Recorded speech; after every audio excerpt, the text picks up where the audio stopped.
Hello student, स्वागत है आप सभी का आज के सेशन में। कैसे हैं बच्चे आप सभी लोग? तो आज का सेशन बहुत इंपॉर्टेंट होने वाला है यूपीपीएससी पॉली लेक्चरर के लिए, क्योंकि हम सॉल्व करने वाले हैं यूपीपीएससी के फेवरेट क्वेश्चन। ठीक है, देखो बच्चे, आज के क्वेश्चन पेपर में आज की क्लास में जो आप क्वेश्चन देखेंगे ना, ये सारे वो क्वेश्चन हैं जो कि यूपीपीएससी ने अभी जो रिसेंट एग्जाम हुए हैं यूपीपीएससी के अंडर में वहां पे पूछे हैं। ठीक है, तो 3 सब्जेक्ट हैं आपके, 3 कोर सब्जेक्ट है नॉन टेक में, जीके में, जो कि आपको तैयार करने हैं यूपीपीएससी पॉली लेक्चरर के लिए। ठीक है, एक इंडियन जियोग्राफी है, इंडियन हिस्ट्री है और दूसरा आपका इंडियन पॉलिटी है।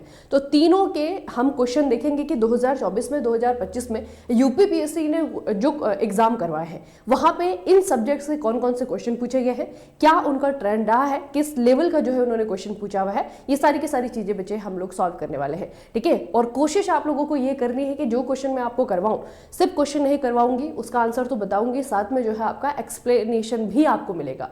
तो जो एक्सप्लेनेशन मैं आपको दूंगी वो चीजें आपको याद रखने की कोशिश करनी है, क्योंकि बहुत सारी ऐसे टॉपिक, बहुत सारी ऐसी चीजें हम लोग आज पढ़ने वाले हैं जो कि इंडियन ज्योग्राफी के जो मेजर इंपॉर्टेंट जो आपके टॉपिक है, इंपॉर्टेंट जो चैप्टर हैं, वो आपके बच्चे वहां से कवर हो जाएंगे। ठीक है, तो याद रखने की कोशिश करना, समझने की कोशिश करना। ठीक है, अच्छे से जो है मैं आपके लिए मैप भी लेकर के आई हूं यहाँ पे।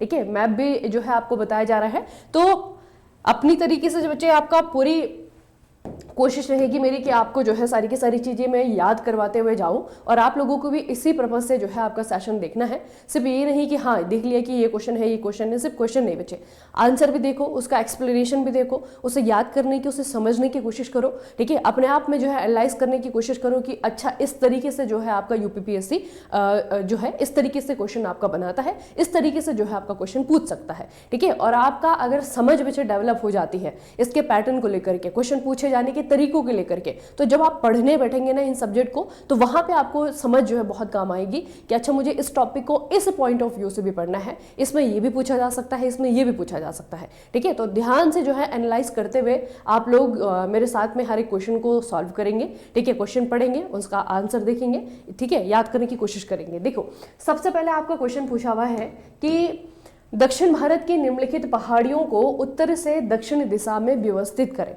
ठीक है, अब ये सिर्फ जो है आपका माउंटेन रेंजेस का क्वेश्चन नहीं है, इसमें आपका कॉन्सेप्ट भी लग रहा है, इसमें जो है आपकी जो याद करने की क्षमता है वो भी आपके बच्चे यहाँ पे इस्तेमाल होगी। ठीक है, अब देखो बच्चे, यहाँ पे जो है आपके 4 ऑप्शन दिए हुए हैं, और ये जो पहाड़ियां हैं वो हैं आपके दक्षिण भारत की, है ना। पेनिनसुलर इंडिया जो दक्षिण भारत का क्षेत्र है, वहां पे जो हमारी पहाड़ियां हैं उसमें आपको बताना है कि उत्तर से लेकर के दक्षिण तक अगर हम जाए तो सबसे ऊपर कौन सी पहाड़ी आएगी, फिर कौन सी पहाड़ी आएगी, फिर कौन सी पहाड़ी आएगी। तो ये देखो बच्चे, एक आपका भारत में अगर हम पहाड़ों की बात करें, माउंटेन रेंजेस की बात करें, तो एक तो जो है आपका माउंटेन रेंजेस इस वाले एरिया में है, ये है आपका हिमालयास, है ना, हिमालयाज माउंटेन रेंज यहाँ पे आती है। उसके बाद जो है आप अगर पेनिनसुलर इंडिया को देखें, अगर आप प्रायद्वीपीय भारत को देखें जो कि 3 तरफ से पानी से घिरा हुआ है, वहां पे अगर आप देखें तो वहां पे जो है बहुत सारी छोटी बड़ी पहाड़ियां हैं, हिल्स है, याद रखना। ठीक है, इनकी ऊंचाई उतनी नहीं है जितना कि आपका हिमालय की चोटियों की ऊंचाई होती है, इनकी ऊंचाई उसके कंपेरिजन में बहुत कम होती है, इसीलिए हम इनको जो है हिल्स भी कह सकते हैं, पहाड़ियां कह सकते हैं, माउंटेन कहने की जरूरत नहीं है। ठीक है, तो बहुत सारी हिल्स जो है आपको यहाँ पे देखने को मिलेंगी। तो सबसे पहले बच्चे हम यहीं की बात करते हैं, फोकस करते हैं दक्षिण में, क्योंकि दक्षिण में खूब सारी जो है आपकी पहाड़ियां हैं, और ये एक के बाद एक जो है आपकी लगी हुई हैं। यहाँ पे देखेंगे, यहाँ पे आपकी शेषाचलम की हिल्स है। ठीक है, ये आपकी शेषाचलम की हिल्स है। उसके बाद में आता है आपका नीलगिरी हिल्स, नीलगिरी के बाद में आता है अन्नामलाई, और अन्नामलाई के बाद में आती है आपके कार्डमम हिल्स। ठीक है, अब वहां पे यही पूछा हुआ है कि उत्तर से दक्षिण में कौन सी आती है, तो सबसे ऊपर जो है आपकी नीलगिरी है। नीलगिरी के बारे में एक चीज याद रखना है कि इसकी जो सबसे हाईएस्ट माउंटेन पीक है, ठीक है, जो नीलगिरी हिल्स है, इसमें कोई ना कोई चोटी ऐसी होगी जिसकी हाइट सबसे ज्यादा होगी, तो उसका नाम है आपका दोदा बेटा। ठीक है, फिर आती है अन्नामलाई हिल्स। अन्नामलाई हिल्स भी जो है अपने आप में इंपॉर्टेंट है, क्योंकि दक्षिण भारत की सबसे ऊंची चोटी जिसका नाम है अन्नाईमुड़ी, वो आपकी अन्नामलाई हिल्स में ही आती है। ठीक है, उसके बाद में आता है आपका इलायची की पहाड़ियां या फिर कार्डमम हिल्स। ये जो है हमारे पूरे भारत में बचे, पूरा जो आपका ऊपर से लेकर के नीचे तक जो आपका इंडिया है, भारत है, उनमें सबसे दक्षिण तक पहाड़ियों में आपकी आती है, मतलब कि सदर्न मोस्ट हिल्स है, इससे नीचे कोई पहाड़ी नहीं है। तो कार्डमम जो है आपका लास्ट आती है। ठीक है, तो इस तरीके से जो है इन तीनों के अपने अपने इंपॉर्टेंस है। उसके अलावा नीलगिरी की अगर हम बात करें तो नीलगिरी जो है आपका केरला, कर्नाटक और तमिलनाडु 3 स्टेट के जो है आपका मीटिंग पॉइंट पे फैला हुआ है। देखिए इसके जो माउंटेन रेंज है ना, ये आपका 3 स्टेट के मीटिंग पॉइंट पे है। उसके अलावा जो है आपका जो पश्चिमी घाट है, जो पूर्वी घाट है, जो पश्चिमी घाट है और पूर्वी घाट है,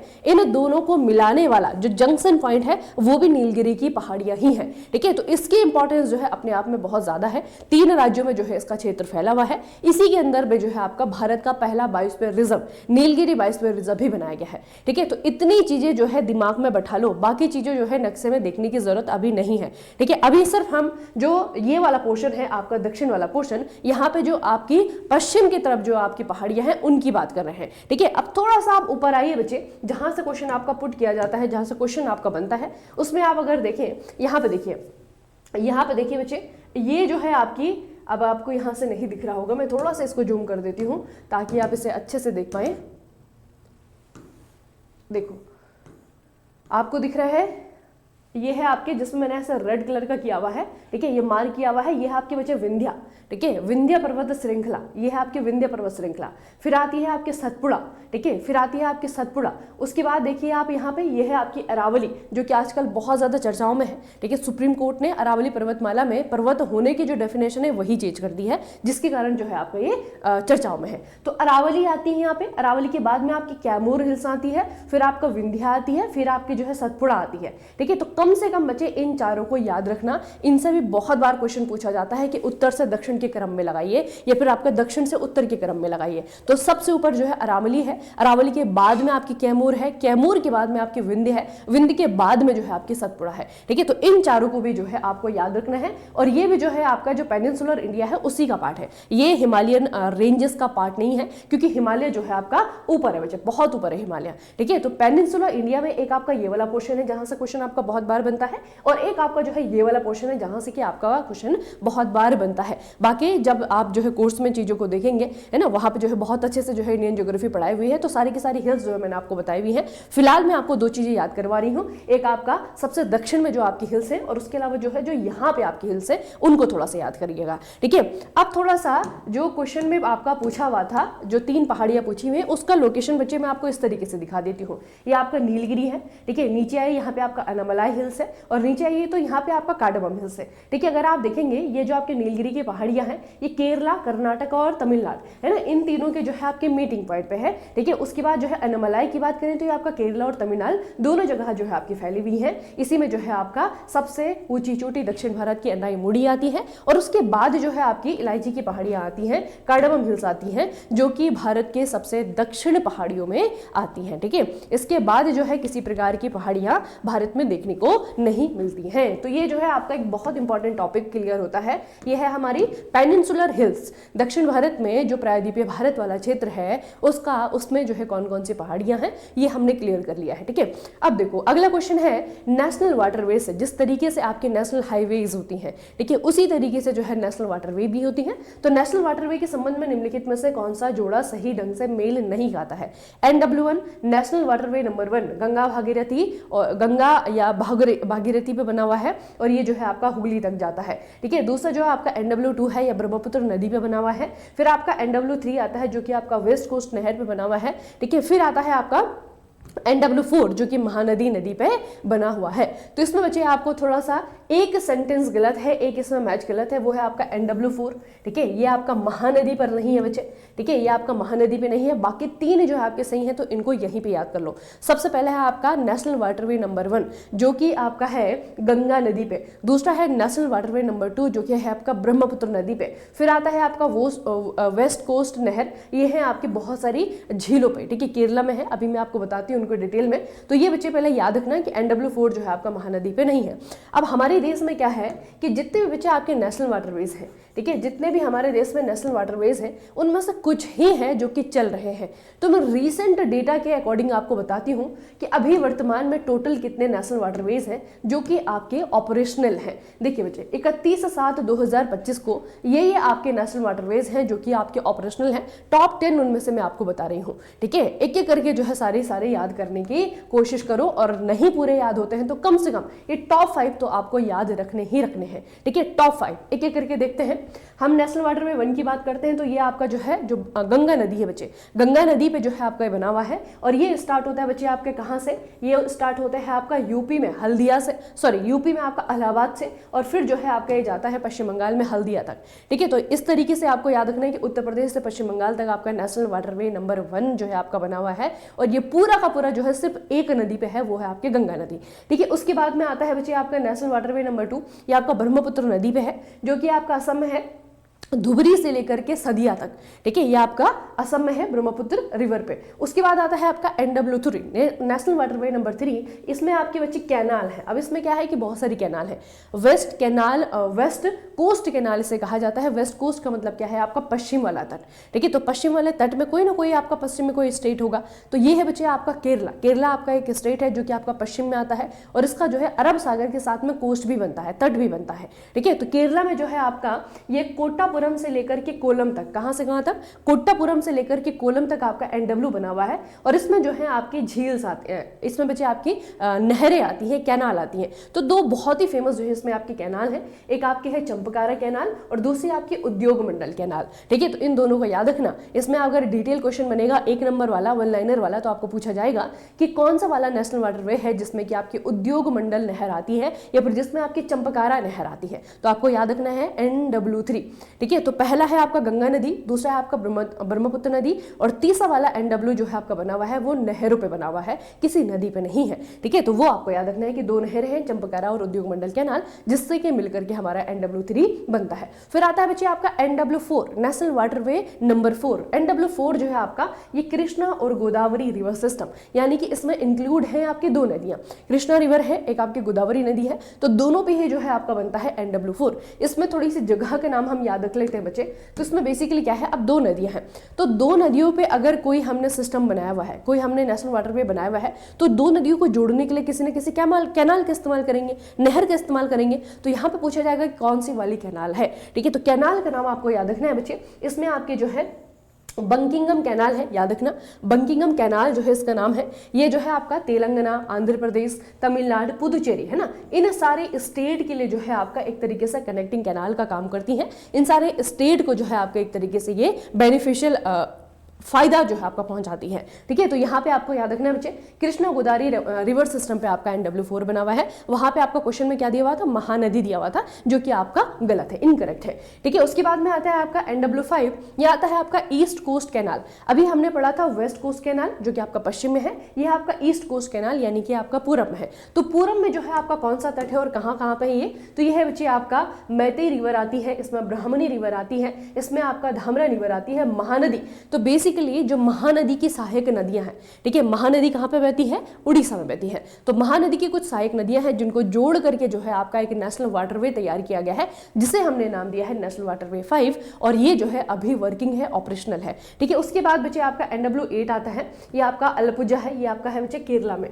ठीक है, इसमें जो मेन जो हीरो है वो है आपका अलपुजा। आपको पूछा जाएगा अलपुजा कैनाल पे जो आपका नेशनल वाटरवे बना हुआ है वो NW8 है और ये है आपका केरला में। कहाँ पे है, केरला में है। ठीक है, उसके बाद में NW9 जो है ये भी बचे आपका अलपुजा कोटायम। ठीक है, ये आपका जो है अथिरमपुजा यहाँ तक बना हुआ है, ये भी आपका जो है केरला में है। तो NW8, NW9, आपका NW3, ये तीनों जो है आपके केरला में है। फिर आपका NW14 आता है, 14 आता है, जो कि अभी वर्किंग है। ये बैतरनी रिवर पे बना है जो कि आपका उड़ीसा में है। ठीक है, बैतरनी नदी का नाम है, उड़ीसा में बहती है, जहां पर कि आपका NW14 अभी वर्किंग है। उसके बाद NW16 की बात करते हैं तो ये आपकी बराकर नदी पे बना हुआ है बच्चे। ठीक है, सॉरी, बराक नदी पे बना हुआ है और ये आपका लखीमपुर को भांगा से जोड़ने का काम करता है बच्चे। ठीक है, और ये है आपका असम में। कहाँ पे है, असम में है। नॉर्थ ईस्ट इंडिया में कनेक्टिविटी का काम करता है, बराक नदी पे बना हुआ है और बराक नदी जो है आपके ब्रह्मपुत्र नदी की सहायक नदी है, याद रखिएगा। ठीक है, तो ये हो गई आपकी NW16। उसके बाद में जो अभी हमारा टॉप 10 में आता है वो है आपका NW23 जो कि वर्किंग है।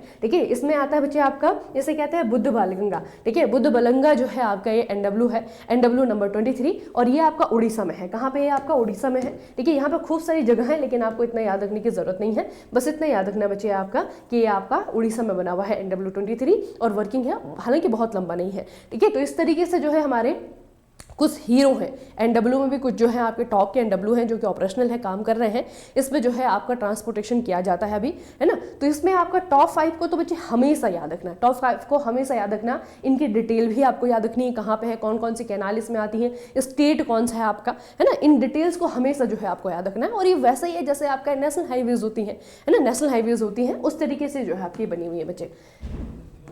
अगले क्वेश्चन पे बढ़ते हैं। भारत की जो काली मिट्टी है इसके बारे में निम्नलिखित कथनों पर विचार करें। यह नमी को बहुत ज्यादा सोखती है, ये फास्फोरस, नाइट्रोजन और ऑर्गेनिक पदार्थों से भरपूर होती है। अब देखो बच्चे, कॉमन सेंस वाला क्वेश्चन है आपका कि जो आपकी ब्लैक सॉइल है, ब्लैक सॉइल, पहले तो आप सोचो कि कोई मिट्टी जो है काली कैसे हो जाएगी, है ना। कोई मिट्टी जो है आपकी काली कैसे हो जाएगी, ये काली क्यों है? तो सबसे पहले जो है आपका इसके काली होने का बच्चे एक रीजन है।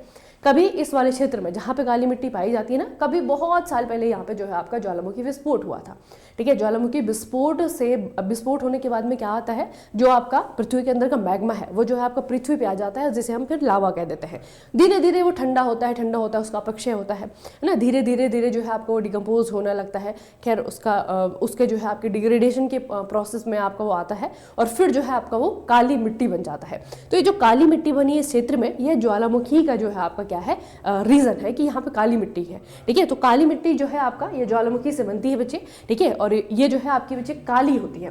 तो जो काली मिट्टी है इसकी जो सबसे अच्छी क्वालिटी मैं आपको बताऊंगी, इसे सेल्फ प्लगिंग भी कहा जाता है, ठीक है। बेसिकली क्या होता है, ये मिट्टी ना बच्चे पानी को बहुत अच्छे से सोखती है, ठीक है। जब पानी इसमें आप सिंचाई करोगे, पानी डालोगे तो ये जो है आपके फूल जाएगी, ठीक है। और उसके बाद जो है आपका मतलब पानी डाल करके आपकी ये फूल जाती है, तो इसको बहुत ज़्यादा हल की ज़रूरत नहीं होती है, ठीक है। तो सेल्फ प्लगिंग आपकी ये सॉइल कहलाती है और इसको जो है काली रेगूर सॉइल भी कहते हैं, क्योंकि इसमें जो है आपकी कपास की खेती बहुत अच्छी होती है, ठीक है। तो इसको जो है आपका काली कपास मिट्टी भी कह देते हैं, रेगूर सॉइल भी कहते हैं, ठीक है। तो याद रखिएगा कि काली मिट्टी जो है आपके ज्वालामुखी विस्फोट से बनती है ना, उसके कारण जो है आपकी बनी हुई है।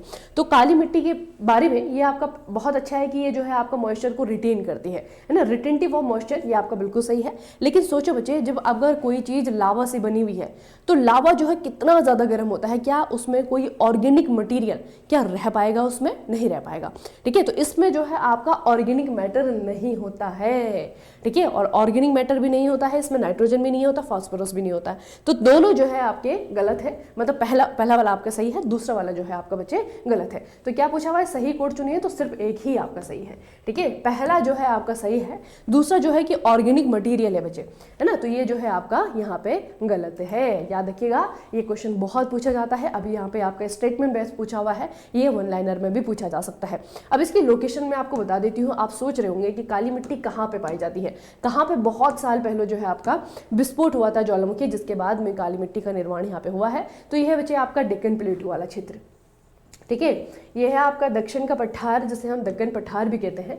उस क्षेत्र में जो है आपका बहुत साल पहले यहाँ पे जो है ज्वालामुखी विस्फोट हुआ था, ठीक है। यहाँ पे आपकी वोल्केनो हुआ करती थी। उसके बाद में जो है आपका यहाँ पे उस सेडिमेंट से वो जो आपका रिमेन है वो बचे आपकी काली मिट्टी है, ठीक है। तो इस क्षेत्र में अगर आप देखेंगे, जैसे महाराष्ट्र वाला क्षेत्र है, ठीक है, यहाँ पे देखिए आपका गुजरात वाला क्षेत्र है, तो यहाँ से आप कनेक्ट कर सकते हैं कि काली मिट्टी चूंकि यहाँ पे ज़्यादा है, इसीलिए जो है कपास भी यहाँ पे ज़्यादा होगा। तो कपास का प्रोडक्शन जो है आपका महाराष्ट्र में, आपका गुजरात में सबसे ज़्यादा किया जाता है। तो वहाँ से जो है आप इसे कनेक्ट कर सकते हैं, ठीक है। इसीलिए तो अगर कपास जो है आपका महाराष्ट्र में होता है, गुजरात में होता है, तो गुजरात में जो है आपके सबसे ज़्यादा कपास की जो है आपके मिले हैं, है ना। सबसे ज़्यादा जो टेक्सटाइल इंडस्ट्री फली फूली है हमारी, वो है आपकी गुजरात में, ठीक है। तो उसके पीछे रीज़न क्या है आपका? काली मिट्टी, ब्लैक सॉइल, ठीक है। तो ब्लैक सॉइल को याद रखिएगा, यहाँ पे बच्चे आपको ये देखने को मिलेगी। अगले क्वेश्चन पे आते हैं। हमें पूछा है कि राजस्थान में खेतड़ी की जो बेल्ट है ये कौन से खनिज के उत्पादन के लिए फेमस है? बहुत ही ज़्यादा बच्चे आपका ये एटर्नल क्वेश्चन है, बहुत बार बनता है। हालांकि अभी ये क्वेश्चन ही आ रहा है सिर्फ। एक्चुअल में खेतड़ी की बेल्ट बच्चे अभी ऑपरेशनल नहीं है, मतलब यहाँ से जो है कॉपर नहीं निकाला जाता है। ये है आपका कॉपर के लिए फेमस, तांबे के लिए, ठीक है। तो कॉपर की अगर हम बात करें, थोड़ा सा मैं आपको दो चीज़ें बताती हूँ कॉपर के बारे में।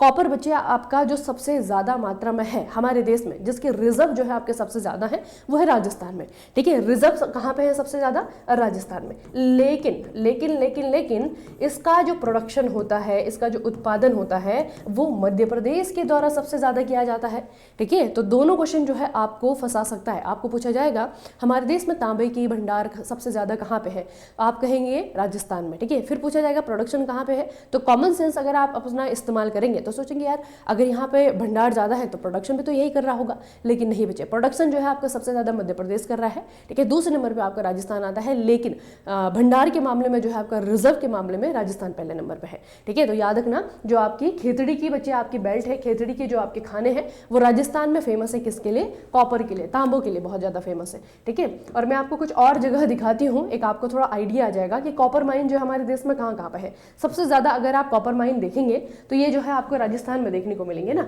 ये आपका डूंगरपुर है, उदयपुर है, सिरोही है, पाली है, अजमेर है, आपका झुंझुनू है, अलवर है, जयपुर है, भीलवाड़ा है, आपका चित्रदुर्ग है, ठीक है, डूंगरपुर, ये सारी की सारी जगह जो है आपको यहाँ पे कॉपर के माइंस देखने को मिलेगी। मध्य प्रदेश में अगर हम आएंगे तो बैतूल है, आपका बालाघाट है, लेकिन फिर भी प्रोडक्शन के मामले में आपका पहले नंबर पे है एमपी, मध्य प्रदेश, ठीक है। इतना बच्चे याद रखिएगा। तो ये जो है मैंने आपको पहले ही बता दिया है कि मध्य प्रदेश जो है आपका is the number 1 copper producing state, ठीक है, इन इंडिया, ये आपका पहले नंबर पर है। जबकि अगर हम रिजर्व की बात करते हैं तो रिजर्व जो है आपके सबसे ज्यादा कहाँ पे है, राजस्थान में है, राजस्थान प्रोडक्शन के मामले में आपका सेकंड नंबर पे है, ठीक है। उसके अलावा जो है आपका लार्जेस्ट शेयर जो है मध्य प्रदेश का है, और यहाँ पे जो सबसे फेमस बच्चे आपकी माइन है कॉपर की जो सबसे फेमस माइन है वो आपको याद रखना है, ये है आपका मलनखड़, ठीक है। मलनखड़ जो है आपकी सबसे फेमस माइन है, यहाँ पे याद रखना। और जो पर्टिकुलर यहाँ पे जगह है जैसे कि बालाघाट है, बैतूल है, मध्य प्रदेश के अंदर, यहाँ पे कॉपर का प्रोडक्शन होता है, सबसे ज्यादा यहाँ पे होता है, ठीक है। तो ये आपको याद रखना है बच्चे, ठीक है।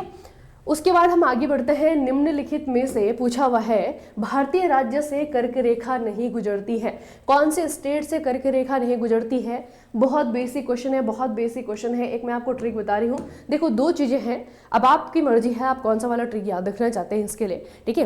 देखो एक तो है बच्चे कर्क रेखा जो आपकी जाती है वो सेंटर ऑफ इंडिया से जाती है, मतलब इंडियन स्टेट ये जो आपका बीच से होकर के चली जाती है, ठीक है। यहाँ पे क्वेश्चन एक तो यही आएगा सिंपल से कि कौन सा स्टेट है जहाँ से कि कर्क रेखा गुजरती है या फिर नहीं गुजरती है।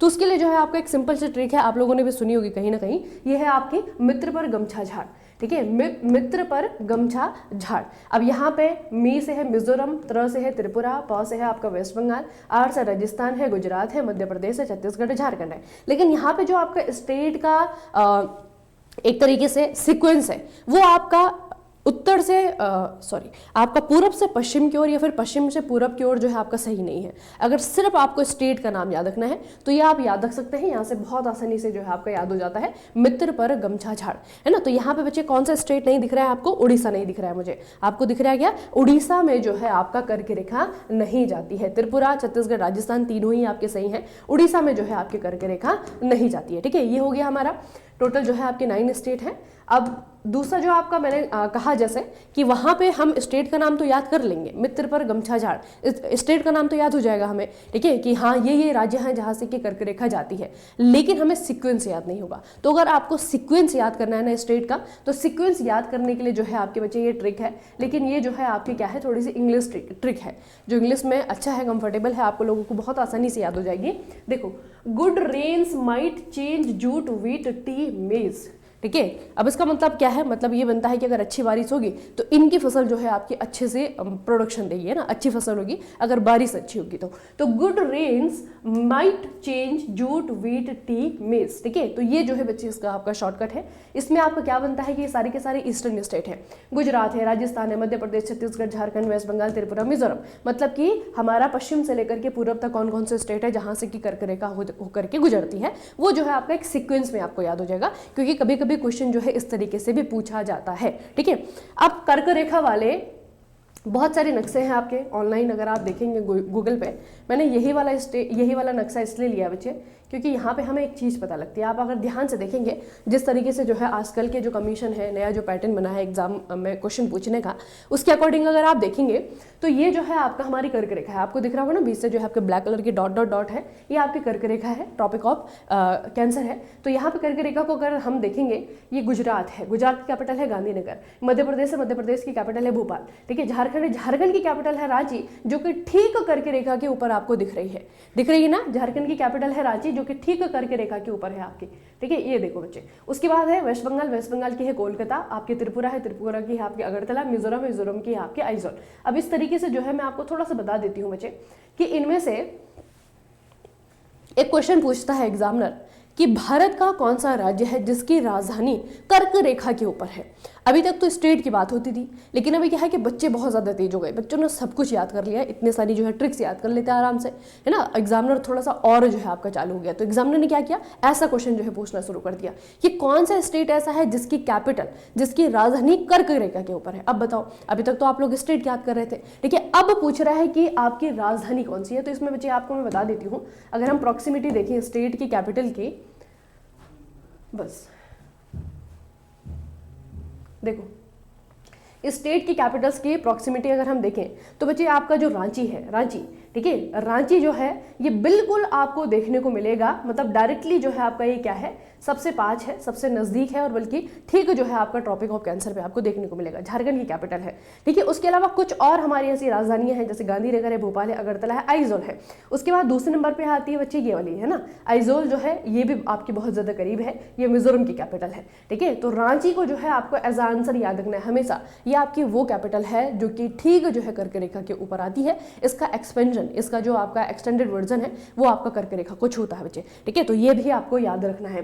तो ये जो है आपकी ज़्यादा सूटेबल ट्रिक होगी, है ना। ट्रिक इसलिए बता रही हूँ क्योंकि ये टॉपिक जो है आपको बार बार पढ़ना ही पड़ेगा, ठीक है। इसीलिए जो है आपको ट्रिक याद रखनी है, ताकि ये टॉपिक जो है, ये नाम जो है आपको बार बार याद रखने की जरूरत ना पड़े। एक बार ट्रिक याद कर लो, काम आपका हो गया, है ना। तो ये जो है बच्चे आपको याद रखना है। बहुत सारे क्वेश्चन इससे बन सकते हैं, बहुत सारे प्रकार के क्वेश्चन इससे बन सकते हैं। अगला है कि डंकन पैसेज निम्नलिखित में से किसके बीच स्थित है। डंकन पैसेज आपको पूछा हुआ है, डंकन पैसेज ये आपका कहाँ पर है। मैं आपको देखो सारे के सारे पैसेज बताती हूँ, सारे के सारे चैनल्स बताती हूँ जो कि इंडियन ओशन में है, इन सबको याद करना है आपको, ठीक है। इंडियन ओशन में जो आपका हिंद महासागर है, हिंद महासागर में कुछ जो है आपके पार्ट ऐसे हैं जो कि भारत के क्षेत्र में आते हैं, भारत के आधिकारिक क्षेत्र में आते हैं, ठीक है। तो उनके बचे आपके कुछ पैसेज बने हुए, पैसेज समझते हैं ना, पानी का जो है आपका चैनल ना, वाटर चैनल बने हुए हैं, उनके जो है कुछ नाम है। तो उनके क्या क्या नाम है और किस किस के बीच में है, आप देखो बच्चे। सबसे पहले है आपका 11 डिग्री चैनल है,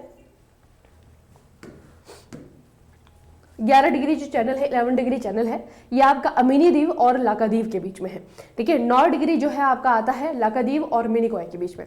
अब थोड़ा सा रुक जाओ, ठीक है, ये है आपका 9 और 11, 9 और 11, 9 और 11 जो है आपका दो चैनल है जो कि आपके दो अलग अलग आइलैंड को अलग करते हैं, ठीक है। दो वाटर चैनल हैं जो कि दो अलग अलग आइलैंड को अलग करते हैं, और ये जो आइलैंड है ये जो है आपका लक्षद्वीप का हिस्सा है, ठीक है। याद रखो बच्चे, लक्षद्वीप जो है आपका ये एक इंडियन यूनियन टेरिटरी है, केंद्र शासित प्रदेश है, जो कि छोटे छोटे द्वीपों से मिलकर के बना हुआ है, ठीक है। तो इसी के द्वीप समूह में से जो है आपके कुछ द्वीप हैं जिसका मैं आपको नाम बता रही हूँ। आपका अमीनी द्वीप आइलैंड है, ये आपका लक्षद्वीप का हिस्सा है। आपका लाकाद्वीप है, ये भी आपका लक्षद्वीप का हिस्सा है। आपका मिनिकॉय आइलैंड है, ये भी आपका लक्षद्वीप का हिस्सा है। तो इन तीनों के बीच में जो है आपके दो चैनल आते हैं। अमीनी द्वीप और लाकाद्वीप के बीच में जो है आपका 11 डिग्री आता है, आपका लाकाद्वीप और मिनिकॉय के बीच में आपका 9 डिग्री आता है। तो अभी तक सिर्फ लक्षद्वीप की बात हो रही थी, ठीक है। अब लक्षद्वीप से थोड़ा सा अगर आप नीचे जाएंगे तो हमें मिलेगा हमारा एक पड़ोसी देश जिसका नाम है मालदीव, ठीक है। मालदीव हमारा पड़ोसी देश है, इसके साथ में हमारी वाटर बाउंड्री शेयर होती है बच्चे। जैसे आपके हमारे बॉर्डर बने हुए ना भारत पाकिस्तान के बीच में, पंजाब में, जम्मू कश्मीर में, राजस्थान में, उसी तरीके से जो है पानी में भी हिंद महासागर में हम अपनी वाटर बॉडी शेयर करते हैं। किसके साथ में, मालदीव के साथ में, श्रीलंका के साथ में, ठीक है। तो मालदीव हमारा एक पड़ोसी देश है। मालदीव और लक्षद्वीप के बीच में जो आपका चैनल आता है इसे कहते हैं 8 डिग्री चैनल, ठीक है। तो ये तीन चैनल आपके बहुत ज्यादा जो है एग्जाम में पूछे जाते हैं, पहले बच्चे इनको क्लियर कर लो, ठीक है। ये हो गए हमारे लक्षद्वीप वाली बात। अब आ जाते हैं हमारा दूसरा यूनियन टेरिटरी, यानी कि हमारा अंडमान और निकोबार, ठीक है। अंडमान और निकोबार से कुछ दूर जो है आपके कुछ और आइलैंड है जो कि किसी दूसरे देश के अधिकार क्षेत्र में आते हैं। हमारा अंडमान निकोबार जो है पूरी तरीके से हमारे अधिकार क्षेत्र में आता है। तो यहाँ पे कौन कौन से पैसेज हैं, यहाँ पे कौन कौन से आपके चैनल हैं, देखो बच्चे। सबसे पहले आता है आपका कोको आइलैंड। जो कोको आइलैंड है ये आता है म्यांमार के अधिकार क्षेत्र में, ये इंडियन ओशन में ही है। कहाँ पे है, इंडियन ओशन में है, ठीक है। ये आपका कोको आइलैंड है। यहाँ पे कोको आइलैंड के बीच में और नॉर्थ अंडमान के बीच में, याद रखो, यानी कि हम कह सकते हैं कि भारत और म्यांमार के बीच में, कह सकते हैं ना, क्योंकि अंडमान हमारा ही हिस्सा है, ठीक है। तो नॉर्थ अंडमान के बीच में और आपका कोको आइलैंड के बीच में आता है कोको चैनल। क्या कहते हैं इसे, कोको चैनल। उसके बाद बच्चे यहाँ से स्टार्ट हो जाता है आपका अंडमान और निकोबार का क्षेत्र, क्योंकि अंडमान और निकोबार कोई एक आइलैंड नहीं है, इसमें आपके छोटे छोटे छोटे छोटे आइलैंड हैं जो कि आपके अलग अलग वाटर चैनल से अलग हो रखे हैं, ठीक है। तो वो जो आपके आइलैंड हैं उनको आपको याद रखना है बच्चे। सबसे पहले आपका आता है, ये है साउथ अंडमान, ठीक है, रुतलैंड आइलैंड भी इसे कहा जाता है। यहाँ पे आपका रुतलैंड आइलैंड आता है, बहुत ही फेमस जो है आपका आइलैंड है, ठीक है। तो ये जो साउथ अंडमान है और जो लिटिल अंडमान है, उन दोनों के बीच में आपका है बच्चे डंकन पैसेज, ठीक है। याद रखो डंकन पैसेज, अभी क्वेश्चन में पूछा होता है कि किसके बीच में है, तो डंकन पैसेज जो है आपका रुतलैंड आइलैंड या फिर साउथ अंडमान, क्या कहेंगे, रुतलैंड आइलैंड या फिर आपका साउथ अंडमान, इसके और आपका लिटिल अंडमान के बीच में है, ठीक है। उसके बाद में आता है आपका 10 डिग्री चैनल, 10 डिग्री आपका लिटिल अंडमान और कार निकोबार के बीच में है, ये भी आपका इंपॉर्टेंट है, ठीक है। आपका ग्रेट निकोबार जो है आपका सुमात्रा इंडोनेशिया, यहाँ पे आता है बच्चे आपका रोंदो आइलैंड। तो रोंदो आइलैंड और जो आपका सुमात्रा इंडोनेशिया है, मतलब कि इंडोनेशिया का ही एक आइलैंड है सुमात्रा, उसी में जो है आपका एक पार्ट आता है रोंदो आइलैंड, इसके बीच में और ग्रेट निकोबार के बीच में आपका है 6 डिग्री चैनल, ठीक है। तो हमने कितने डिग्री पढ़े, हमने 6 पढ़ा, हमने 8 पढ़ा, हमने 9 पढ़ा, हमने 10 पढ़ा, हमने 11 पढ़ा। इन सारे डिग्री चैनल्स को याद रखना। और इसका मतलब क्या होता होगा, आप सोच रहे होंगे चैनल का मतलब क्या है, हमने तो टीवी के ही चैनल देखे हैं अभी तक, है ना। चैनल का मतलब कुछ नहीं है, बस ये है कि जैसे दो आपके आइलैंड हैं, दो आइलैंड के बीच में जो आपका पानी का रास्ता बना हुआ है उसको जो हमने चैनल कह दिया, ठीक है। तो 10 डिग्री 9 डिग्री जो है आपका वहाँ पर लैटिट्यूड है, उसी के नाम पर जो है उसका नाम रख दिया, ठीक है। बस इतनी सी बात है बच्चे। तो ये आपका 10 डिग्री चैनल है ना। और इसमें से जो आपका नाम के उस पे जिनका नाम रखा है हमने, जैसे कि आपका कोको चैनल है, आपका डंकन पैसेज है, इनका बच्चे आपको याद रखना है। तो लिटिल अंडमान के बीच में और साउथ अंडमान के बीच में, लिटिल अंडमान के बीच में और साउथ अंडमान के बीच में आपका क्या है बच्चे, डंकन पैसेज आता है।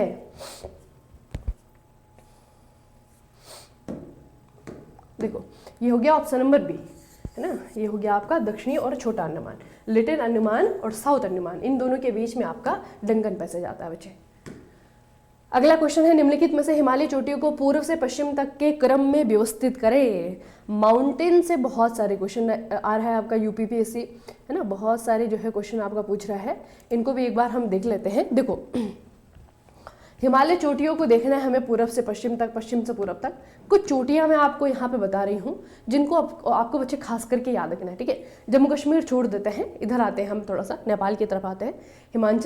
हिमाचल को क्रॉस करेंगे तो यहाँ पे जो आपका नेपाल स्टार्ट हो जाता है, उत्तराखंड भी आ जाता है, ठीक है। यहाँ पे जैसे आपका है, ये है कामेट, जो एग्जाम में पूछे जाते हैं वही आपको बता रही हूँ, कामेट है। कामेट के बाद में आइए बच्चे, ये है आपका नंदा देवी, ठीक है। गुल्ला मानदेता नहीं आता है। उसके बाद में आता है आपका धौलागिरी, ठीक है, धौलागिरी नेपाल, अन्नपूर्णा नेपाल, ठीक है, मकालू नेपाल, एवरेस्ट नेपाल, मकालू नेपाल, कंचनजंगा सिक्किम, ठीक है। तो ये जो है आप देख रहे हैं ना, 2 2 4 7 टोटल जो है आपकी 7 माउंटेन पीक्स है। अगर आप देखें ध्यान से, आपका है कंचनजंगा, फिर आता है मकालू, फिर आता है माउंट एवरेस्ट, फिर आता है अन्नपूर्णा, फिर आता है आपका धौलागिरी, फिर आपका नंदा देवी, फिर आपका फिर आपका नंदा देवी, फिर आपका कामेट, ठीक है। कामेट और नंदा देवी जो है आपका उत्तराखंड, ठीक है, मतलब इंडिया। कामेट और नंदा देवी उत्तराखंड यानी कि इंडिया। उसके बाद में धौलागिरी, अन्नपूर्णा, माउंट एवरेस्ट, मकालू, ये चारों के चारों जो है आपके नेपाल। उसके बाद में जो है कंचनजंगा सिक्किम यानी कि इंडिया, ठीक है। तो इनका जो पूर्व से पश्चिम है, पश्चिम से पूरब है, ये बहुत एग्जाम में पूछा जाता है, तो आपको इनको बच्चे याद रखना है, ठीक है। आपके पास में खाली नक्शा होगा ना, उसे जो है 2-3 बार भर देंगे ना आप, अगर पेन से इस तरीके से जो है आप ट्रायंगल बनाते हुए, तो ये आपको ऑटोमेटिकली याद हो जाएगा हमेशा के लिए, ठीक है। बस इतना आपको करना है, नक्शा लेना है, मैप लेना है, खाली मैप होगा, और वहां पे जो है आपका सिक्किम आपको पता है ना, इस तरीके से टिप निकली हुई बच्चे, अलग से जो है सिक्किम आपका दिख जाता है, वो इस तरीके से आपका बना होता है मैप में, ठीक है। सिक्किम से आपको स्टार्ट करना है, कंचनजंगा, मकालू, माउंट एवरेस्ट, ठीक है, कंचनजंगा, मकालू, माउंट एवरेस्ट, फिर आपका अन्नपूर्णा, फिर आपका धौलागिरी, फिर आपका नंदा देवी, फिर आपका कामेट, ठीक है। इस तरीके से जो है इनको आपको याद रखना है। ऐसा नहीं है कि हिमालय पे यही चोटियां हैं। एग्जामिनर जिनको पूछता है बहुत बार, एसएससी हो, यूपीपीएससी हो, किसी भी स्टेट का कमीशन हो, यहाँ से क्वेश्चन आपके बनते हैं, ठीक है। तो इनको जो है आपको बच्चे इस तरीके से 7 आपकी ये माउंटेन जो है आपकी हिल्स है, इनको आपको याद रखना है, ठीक है। तो ये जो है आपके पीक्स हैं, इनको याद रखना है। उसके अलावा एक और चीज़ मैं आपको बताती हूँ, हिमालयन जो बच्चे आपके रेंज है, जो हिमालय पर्वत श्रृंखला है, उसके आसपास और भी प्रकार की पर्वत श्रृंखलाएं हैं, ठीक है। तो उनका जो है क्रम आपको पूछा जाता है, उत्तर से दक्षिण की तरफ क्या है, दक्षिण से उत्तर की तरफ क्या है, और वो कौन सा पोर्शन है जहां पे पूछा जाता है, वो है आपका जम्मू कश्मीर लद्दाख वाला पोर्शन, ठीक है। जैसे माउंटेन पीक्स जो है आपकी यहाँ से पूछी जाती हैं, उसी तरीके से माउंटेन जो सीरीज है, जो पर्वत श्रृंखलाएं हैं, वो यहाँ से पूछी जाती है। तो कौन कौन सी ऊपर है वो थोड़ा सा हम देख लेते हैं बच्चे। सबसे ऊपर अगर हम देखेंगे तो ये है आपका काराकोरम, ठीक है, ये है आपकी काराकोरम पर्वत श्रृंखला की बात हो रही है, चोटी की बात नहीं हो रही है। फिर आपका जो है लद्दाख श्रृंखला, ठीक है। फिर आती है आपकी जांस्कर रेंज, आगे आपका जास्कर रेंज, यहाँ से आपकी शुरू होती है कैलाश रेंज, ठीक है। फिर नीचे आता है जास्कर के नीचे आएंगे तो यहाँ पे बच्चे आपकी ये वाली आती है हिमालय, ये जास्कर के नीचे आती है हिमालय, हिमालय के नीचे जो है आपकी आती है यहाँ पे आती है आपकी शिवालिक, है ना। तो इस तरीके से जो है इनको आपको याद रखना है। ये आपकी स्टार्ट होती है और यहाँ पे शिवालिक और हिमालय के बीच में यहाँ पे एक और है बच्चे जिसे हम धौलाधार कहते हैं, धौलाधार जो कि हिमाचल प्रदेश में आती है, ठीक है। तो ये जो है आपकी पर्वत श्रृंखलाएं हैं, इस तरीके से आपको याद रखना है। काराकोरम जो है आपका ज्यादातर जो पीओके वाला क्षेत्र है, पाकिस्तान ऑक्यूपाइड कश्मीर, वहां पे जो है काराकोरम की आपकी रेंज है, ठीक है। तो काराकोरम पर्वत श्रृंखला सबसे ऊपर है, फिर आपकी लद्दाख आती है, फिर जो है आपकी जंस्कर आती है। इन तीनों में बहुत कंफ्यूजन होता है, यहीं से जो है आपके क्वेश्चन भी पूछे जाते हैं बहुत बार, ठीक है। उसी में जो है आपका फिर यहाँ पे बनिहाल आ जाती है, फिर आपकी धौलाधार आती है, नीचे की जो सबसे नीचे वाली है ये आपकी शिवालिक रेंज हो गई, है ना। तो इस तरीके से जो है आपके यहाँ पे क्या है पर्वत श्रृंखलाएं है बच्चे सब कुछ हिमालय का ही पार्ट, बस उनकी क्या है अपनी विशेषताएं अलग अलग प्रकार की हैं। तो उनको जो है आपका एग्जामिनर यहाँ पे पूछता है, इसीलिए क्योंकि यहाँ पे खिचड़ी बनी हुई है बहुत ज़्यादा, है ना। तो इसमें जो है आपका बहुत सारे बच्चों को डाउट रहता है, कभी ये उत्तर से दक्षिण में पूछ लेगा, कभी दक्षिण से उत्तर में पूछ लेगा, है ना। तो यहाँ से जो है माउंटेन रेंजेस के क्वेश्चन आते हैं और यहाँ से जो है माउंटेन पीक्स के क्वेश्चन आते हैं, ठीक है। याद हो गया, इस तरीके से बच्चे याद रखो, ठीक है। चलो आगे बढ़ते हैं। अगला क्वेश्चन है आपका, निम्नलिखित में से कौन सा दर्रा, कौन सा ला अपने राज्य के साथ में सही ढंग से मेल नहीं खाता है। अब पहले मैं आपको ये बता दूं कि ये दर्रा क्या होता है, ला क्या होता है। तो अभी जब जिन चोटियों पे अभी हम थे, नंदा देवी, कामेट, आपके एवरेस्ट, है ना, ये सारी की सारी जो चोटियां हैं ना बच्चे, इनकी हाइट बहुत ज़्यादा है, 7000 मीटर से ज़्यादा। आपको पता है ना 8848, अभी तो 50 होने की संभावना है। माउंट एवरेस्ट जो है इतनी हाइट का है। तो यहाँ पे जो है ज़्यादातर चोटियाँ जो है 8000 की रेंज में, है ना, 8000 की रेंज में है, 7000 की रेंज में, तो बहुत ऊंची ऊंची पहाड़ियाँ हैं। और बाकी जो आसपास की पहाड़ियाँ हैं तो वो भी कुछ कम नहीं है, सब के सब जो है आपका 4000 5000, तो बहुत नॉर्मल सी पहाड़ियाँ यहाँ पे। तो यहाँ पे क्या होता है बच्चे कि एक माउंटेन से दूसरे माउंटेन में जाने के लिए कुछ बारीक से पत्ते पत्ते रास्ते होते हैं, ठीक है। तो उन्हीं को जो है हम क्या कहते हैं, इंग्लिश में पासेस कह देते हैं, हिंदी में जो है कहीं पे जो है आपका दर्रा कहलाता है। और यहीं पे जो लोकल लैंग्वेजेस है यहाँ पे जो पहाड़ी क्षेत्रों में, जैसे तिब्बतियन का बहुत ज़्यादा यहाँ पे वर्चस्व है, भाषा के क्षेत्र में भी, है ना, जो आपका बौद्ध धर्म है उसका जो है आपका यहाँ पे वर्चस्व है। तो वो लोग क्या कहते हैं, वो पास को या फिर दर्रे को कहते हैं ला। तो इसीलिए जो है बहुत सारे ला जो है हमें यहाँ पे देखने को मिलते हैं, ठीक है। तो ला या फिर पासेस का मतलब क्या है, वो बारीक से रास्ते जो कि दो माउंटेन को आपस में जोड़ने का काम करते हैं, ठीक है। शिवकिला अरुणाचल प्रदेश गलत है, जलपेला सिक्किम बिल्कुल सही है, बनिहाल दर्रा हिमाचल प्रदेश गलत है, लिपुलेख आपका जम्मू कश्मीर में गलत है, ठीक है। जलपेला को देख लेते हैं, इसकी अपनी एक खासियत है, ये बच्चे आपका सिक्किम है, आप देख रहे होंगे ये सिक्किम है, सिक्किम के एक तरफ आपका नेपाल है, सिक्किम के उत्तर की तरफ सारा का सारा जो है आपका चाइना है, या फिर हम कह सकते हैं कि तिब्बत है, ठीक है। तिब्बत जो है चाइना के अधिकार क्षेत्र में आता है, आप लोगों को पता होगा।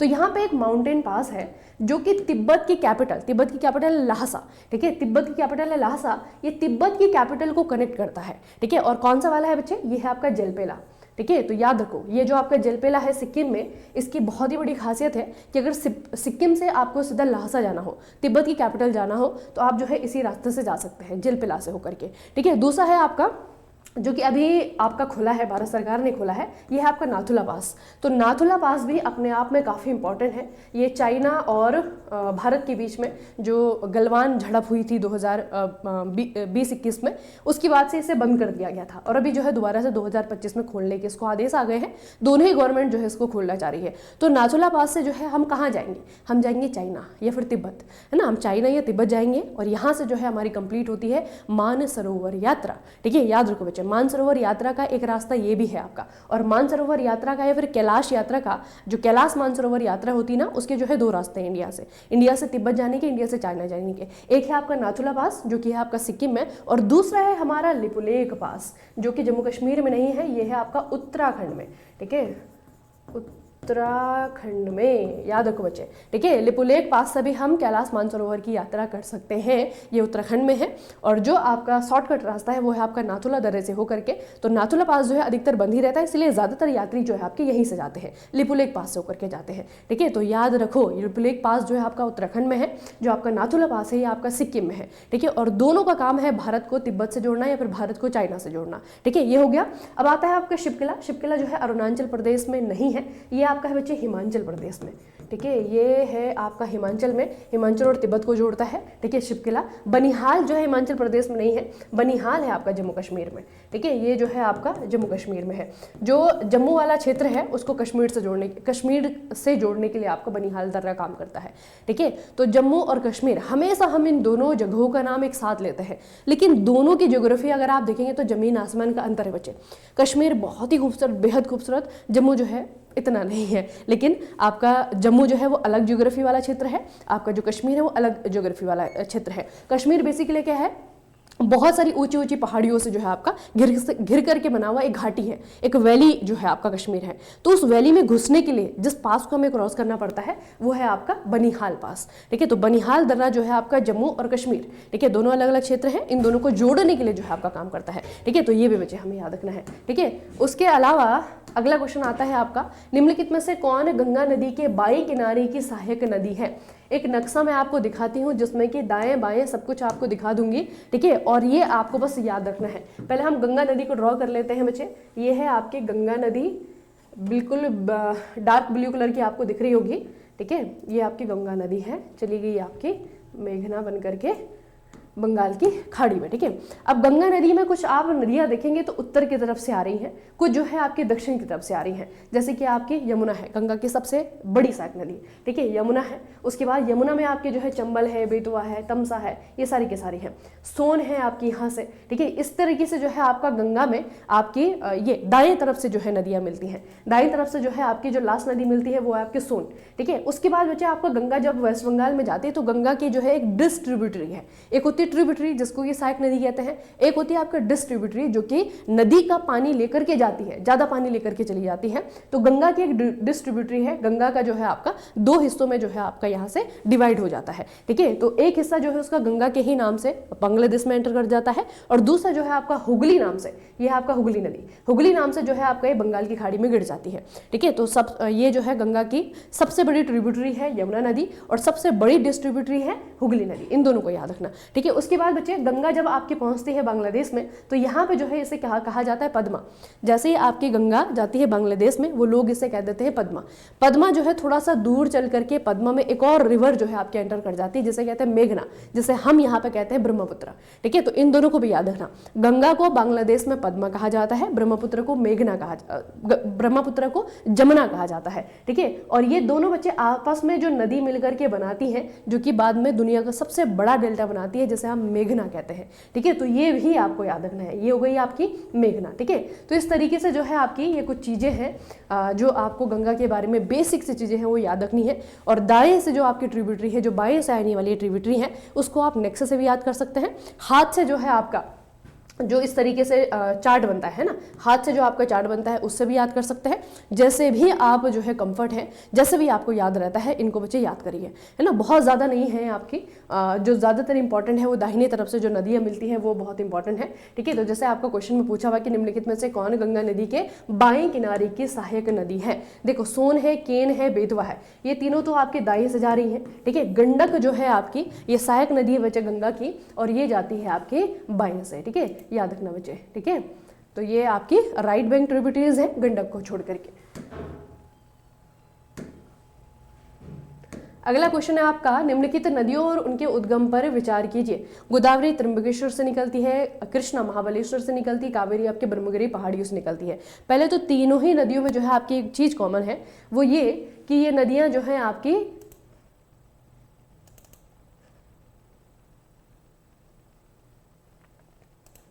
देखो तीनों में जो है आपका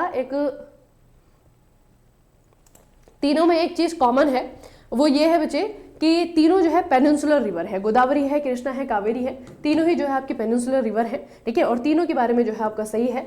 इनका मैं आपको एक बार क्विक रिवीजन करवा देती हूँ कि दक्षिण भारत में जो आपकी नदियाँ वो कहाँ कहाँ से निकलती हैं। गोदावरी है दक्षिण गंगा, इसे हम कहते हैं। त्र्यंबकेश्वर ये आपके पश्चिमी घाट में बची एक जगह है त्र्यंबकेश्वर, यहाँ से निकलती है, इसका स्टेट है महाराष्ट्र, है ना, महाराष्ट्र में आपकी जगह आती है। कृष्णा आपकी जो है महाबलेश्वर से निकलती है, वेस्टर्न घाट में ही आपकी जगह है, महाराष्ट्र में, यहाँ से निकलती है। कावेरी इसे दक्षिण भारत की गंगा कहते हैं क्योंकि सदाबहार पानी रहता है। ये जो है आपकी ब्रह्मगिरी हिल से निकलती है, कूर्ग में आपकी जगह आती है और ये आती है आपके कर्नाटका से।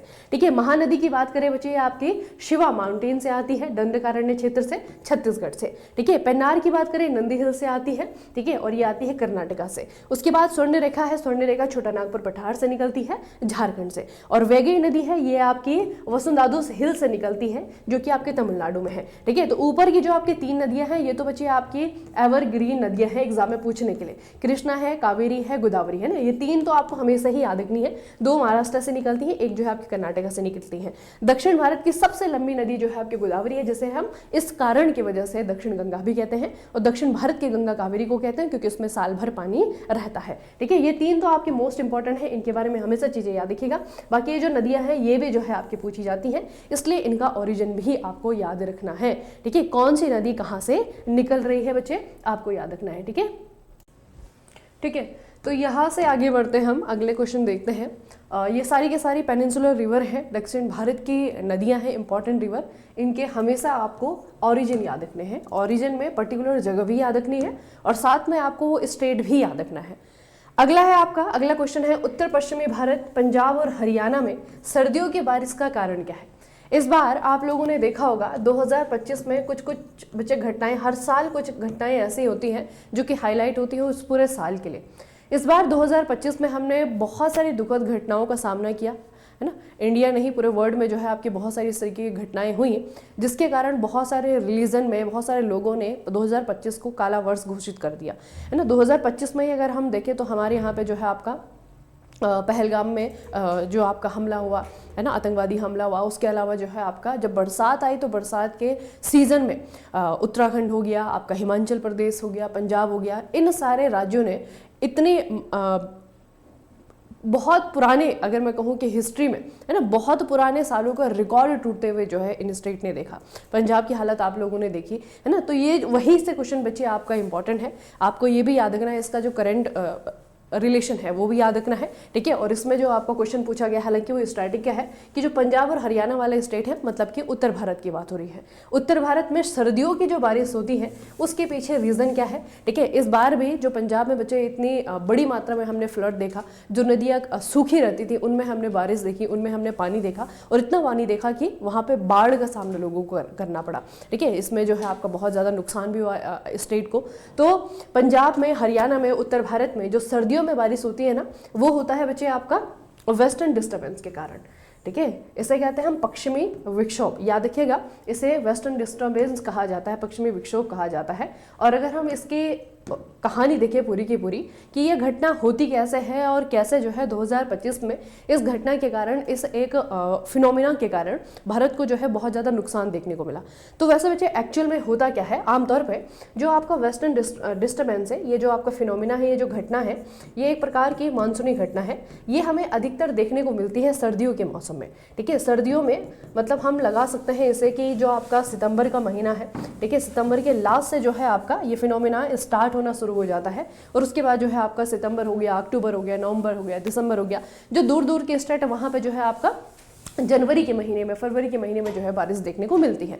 ठीक है, तो ये घटनाएं जो है आपके सर्दियों के मौसम में होती थी। अब इस बार क्या हुआ कि जो आपकी वेस्टर्न डिस्टर्बेंस है, जो आपका पश्चिमी विक्षोभ है, वो थोड़ा सा बच्चे आपका पहले घटित हो गया। ठीक है, तो पहले घटित होने के कारण ऑलरेडी जो है मानसूनी बारिश तो चली रही थी। ठीक है, मानसून ऑलरेडी जो है आपका जुलाई के महीने में रहता है, अगस्त के महीने में रहता है, ठीक है, जून के महीने में रहता है, तो वो तो ऑलरेडी चल ही रहा है, जिसके कारण बारिश हो रही है। साथ में जो है आपका जो पश्चिमी विक्षोभ है वो आपका पहले आ गया। ठीक है, तो जब वो पहले आ गया तो दोनों ही रीजन जो है आपका हो गए, जिसके कारण बहुत ही बड़ी मात्रा में बारिश हुई। ठीक है, जिसके कारण जो है आपका हमारे जो नदर्न स्टेट है वहां पर लगभग स्टेट में जो है आपका बाढ़ की स्थिति देखने को मिली। ठीक है, तो वही जो है इस बार बच्चे रीजन रहा कि जो आपका पश्चिमी विक्षोभ जो सर्दियों में आया करता था वो आपका पहले आ गया और मानसून ऑलरेडी चल रहा था, तो दोनों ही घटनाएं जो है एक साथ हो गई, जिसके कारण बहुत बड़ी मात्रा में जो है बारिश हुई। और फिर जो है आपका हमारा जो पंजाब जैसा स्टेट है उसने जो है बहुत सालों का रिकॉर्ड यहाँ पे ब्रेक हुआ है।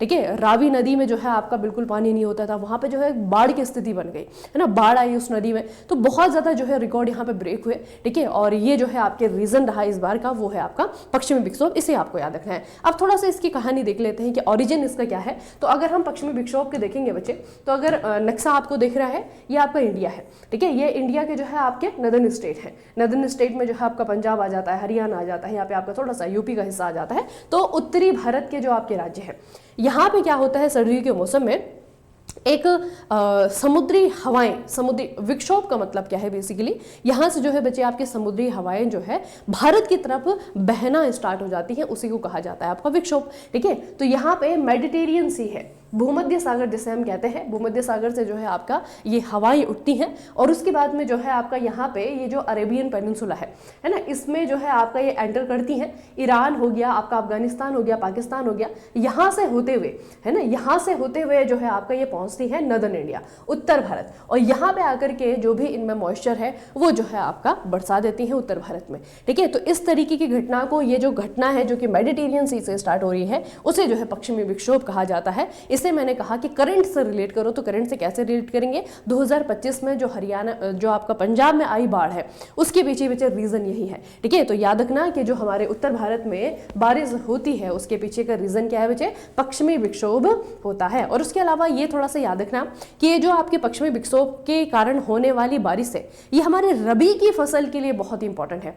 अब रबी की फसल में सबसे मेन क्रॉप कौन सी है, हमारी है गेहूं, ठीक है। तो गेहूं का सीजन चल रहा होता है इस समय। अब देखो बच्चे, अक्टूबर में जो है गेहूं की बुआई हो चुकी होती है, ठीक है। नवंबर तक जो है उसमें आपके छोटे छोटे सैपलिंग्स बन जाते हैं, छोटे छोटे जो है आपके उसमें जो पौध है वो स्टार्ट हो जाती है, ठीक है। तो जब ये आपका पश्चिमी विक्षोभ उत्तर भारत में पहुंचता है, तो यहाँ पे जो है आपका गेहूं सैपलिंग, गेहूं का जो सैपलिंग है वो आपका बन करके तैयार हो जाता है।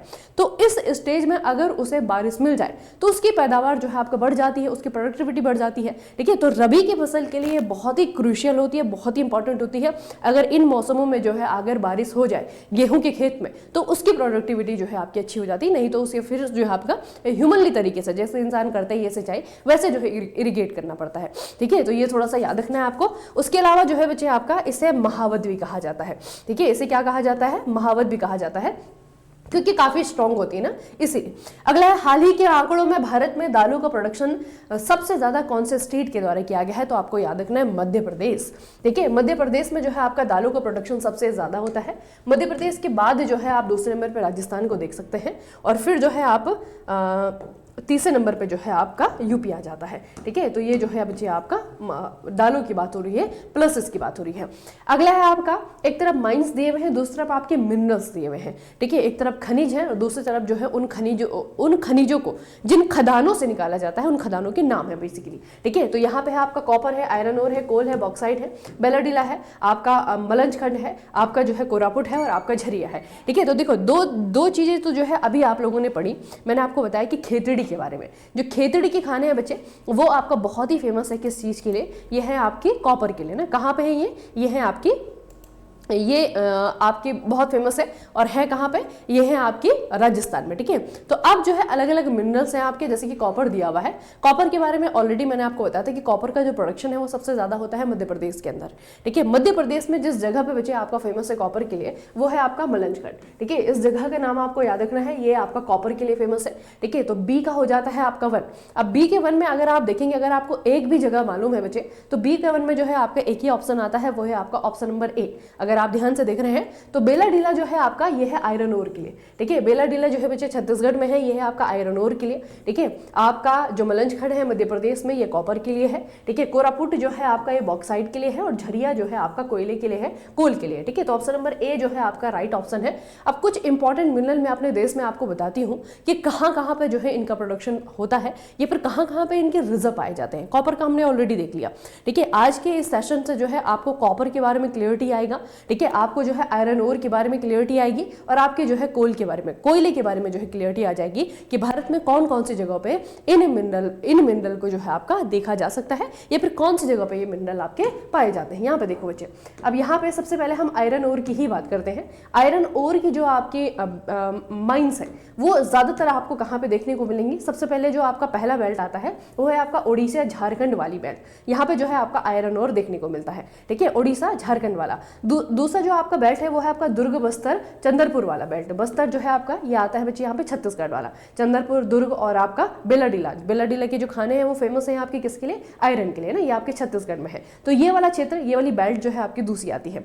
तीसरा जो है आपका महाराष्ट्र में आता है, महाराष्ट्र गोवा बेल्ट हो गई, महाराष्ट्र गोवा बेल्ट ये यहाँ पे हो गई बच्चे आपके रत्नागिरी वाला क्षेत्र है, गोवा वाला क्षेत्र है, ठीक है, ये हो गया आपका महाराष्ट्र वाला बेल्ट। फिर जो लास्ट वाली बेल्ट है आपकी वो आती है आपके कर्नाटका वाले क्षेत्र में, बेलारी हो गया, चित्रदुर्ग हो गया आपका, चिकमंगलूर हो गया आपका, तुमकुर बेल्ट हो गई है ना। तो ये वाली जो बेल्ट है ये आती है आपकी यहाँ पे बच्चे आपका कर्नाटका में, ठीक है। यहाँ पे बेलारी जो है आपका माइन से बहुत फेमस है, एनएमडीसी इसमें आपका काम करती है, ठीक है। यहाँ पे आपका बेलाडीला है, बेलाडीला में आपकी एनएमडीसी काम करती है ना, आयरन ओर के एक्सट्रैक्शन के लिए, खनन के लिए, ठीक है। तो इस तरीके से जो है आपका भारत में बहुत ज़्यादा नहीं है, ठीक है। आपको देख करके याद करना है। सबसे पहले उड़ीसा वाली बेल्ट है, उसके बाद में आपकी छत्तीसगढ़ वाली बेल्ट है, उसके बाद आपके आएंगे यहाँ पे कर्नाटका वाली बेल्ट है, और एक आपके यहाँ पे महाराष्ट्र गोवा वाली बेल्ट है, जहाँ पर कि रत्नागिरी एक बहुत ही फेमस जगह है आयरन ओर के लिए, ठीक है। तो ये है बच्चे आपकी वो जगह है जहाँ पर कि आपको भारत में आयरन ओर मिलेगा, ठीक है। आयरन यानी कि लोहा, ठीक है, लोहे के जो है आपके हेमेटाइट हो गया, मैग्नेटाइट हो गया, ये सारे के सारे और होते हैं, वो आपको देखने को मिलेंगे यहाँ पे। अब उसके बाद आ जाते हैं बच्चे आपका कोल की बात करते हैं, कोयला। तो कोयला जो है आपका बेसिकली 3 प्रकार का है जो कि प्रोड्यूस किया जाता है अलग अलग कंट्रीज में। अगर हम भारत में देखेंगे तो बिटुमिनस है, लिग्नाइट है और आपका एंथ्रासाइट है। जो एंथ्रासाइट कोल है ये कोयले की सबसे बेहतरीन किस्म में मानी जाती है, ठीक है। सबसे बेहतरीन किस्म होती है, बेस्ट क्वालिटी का जो कोल होता है वो आपका एंथ्रासाइट है, ठीक है। फिर जो भारत में सबसे ज्यादा प्रोड्यूस किया जा रहा है, जो भारत में सबसे ज्यादा अभी इस वक्त है, वो है आपका बिटुमिनस का, ठीक है। और एक जो है बच्चे आपका लिग्नाइट कोल है, ठीक है। तो यहाँ पे अगर हम देखेंगे, सबसे पहले मैं आपको बताती हूँ सबसे बेहतरीन जो कोयला है वो कहाँ पे। तो एंथ्रासाइट आप देख रहे हैं ना बच्चे, एंथ्रासाइट जो है आपका ऐसा रेड कलर का जो है आपका नेट बना हुआ है, और पूरे नक्शे में आप अगर देखेंगे तो यहाँ पे आपको एंथ्रासाइट मिलेगा, ये आपका जम्मू कश्मीर, ठीक है। तो जम्मू कश्मीर में जो है आपको देखने को मिलेगा एंथ्रासाइट, साथ में जो है आपका लिग्नाइट भी है, ठीक है। उसके अलावा जो आपके यहाँ पे डार्क पैचेस हैं ग्रे कलर के, आपको अगर ये ऐसे नहीं दिख रहा है तो ऐसे मैं आपको दिखा देती हूँ।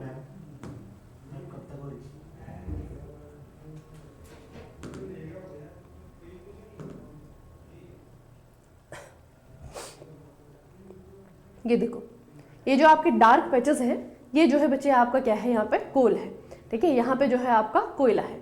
अगर आप देखें तो ये एक तो असम वाला क्षेत्र हो गया आपका, असम मेघालय वाला, खास करके आपका असम है, ठीक है। उसके बाद आएंगे यहाँ पे आपका, यहाँ पे भी आपको देखने को मिलेगा बिटुमिनस, है ना, झारखंड वाला, छत्तीसगढ़ वाला क्षेत्र हो गया, यहाँ पे भी आपको कोयला देखने को मिलेगा, ठीक है। उसके बाद आप यहाँ पे नीचे आएंगे तो जो सबसे फेमस है बच्चे आपका लिग्नाइट के लिए, लिग्नाइट कोल के जो भंडार है एक तो आपको जम्मू कश्मीर में देखने को मिलेंगे, दूसरा आपका तमिलनाडु में देखने को मिलेगा। अधिकतर एग्जाम में जो है आपका तमिलनाडु वाला पूछा जाता है, ठीक है। तो लिग्नाइट जो है आपका जम्मू कश्मीर, तमिलनाडु में मेन रिजर्व इसके हैं। अगर एंथ्रासाइट की बात करें तो ये जो है आपका हिमालय में, हिमालय यानी कि जम्मू कश्मीर में आपको देखने को मिलेगा।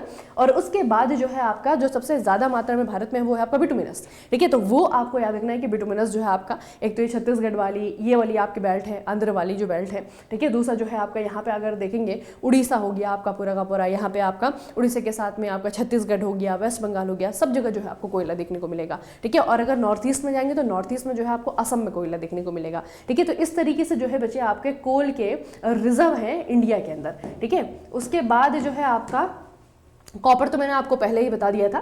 कुछ जो है बच्चे आपकी बहुत ही फेमस जो है आपकी क्या है, मेजर कोल फील्ड है, जहाँ पर कि कोयले की खदानें हैं, जहाँ से कि कोयला निकाला जा रहा है। जैसे आपका झरिया और बोकारो है, ठीक है। आपका जो है सिंगरौली है, ठीक है, सिंगरौली यहाँ पे मध्य प्रदेश में आता है। पेंच और काना है, ये भी आपका मध्य प्रदेश में है, ठीक है। आपका जो है सिंगरेनी है, ठीक है, सिंगरेनी आपका यहाँ पे आंध्र प्रदेश में देखने को मिलता है। लिग्नाइट जो है आपका यहाँ से तमिलनाडु से निकाला जा रहा है, ठीक है। टीबी तलचर जो है आपको यहाँ पे उड़ीसा में देखने को मिलेगा। रानीगंज जो है आपका वेस्ट बंगाल में आपको देखने को मिलेगा। बोकारो झरिया जो है आपका झारखंड और यहाँ पे छत्तीसगढ़ में देखने को मिलेगा, ठीक है। तो इस तरीके से पर्टिकुलर जो है हमारे कोल फील्ड है जहाँ पर कि कोयला जो है खनन किया जा रहा है।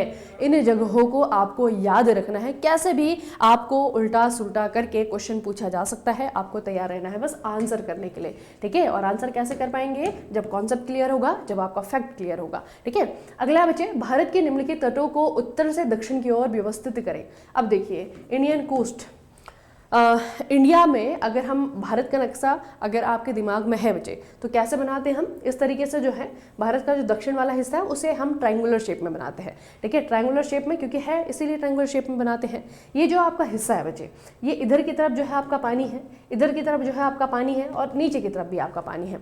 ठीक है, इधर की तरफ जो आपकी वाटर बॉडी है उसे कहते हैं अरब सागर, अरेबियन से। इधर की तरफ जो आपकी वाटर बॉडी है उसे कहा जाता है BOB, bay of Bengal, Bengal की खाड़ी। नीचे की तरफ जो है आपका इंडियन ओशियन है, ठीक है, हिंद महासागर है। तो इस तरीके से जो है भारत का जो प्रायद्वीपीय हिस्सा है वो इसीलिए प्रायद्वीप है, हम इसीलिए उसे पेनिनसुलर इंडिया कहते हैं क्योंकि वो 3 तरफ से पानी से घिरा हुआ है।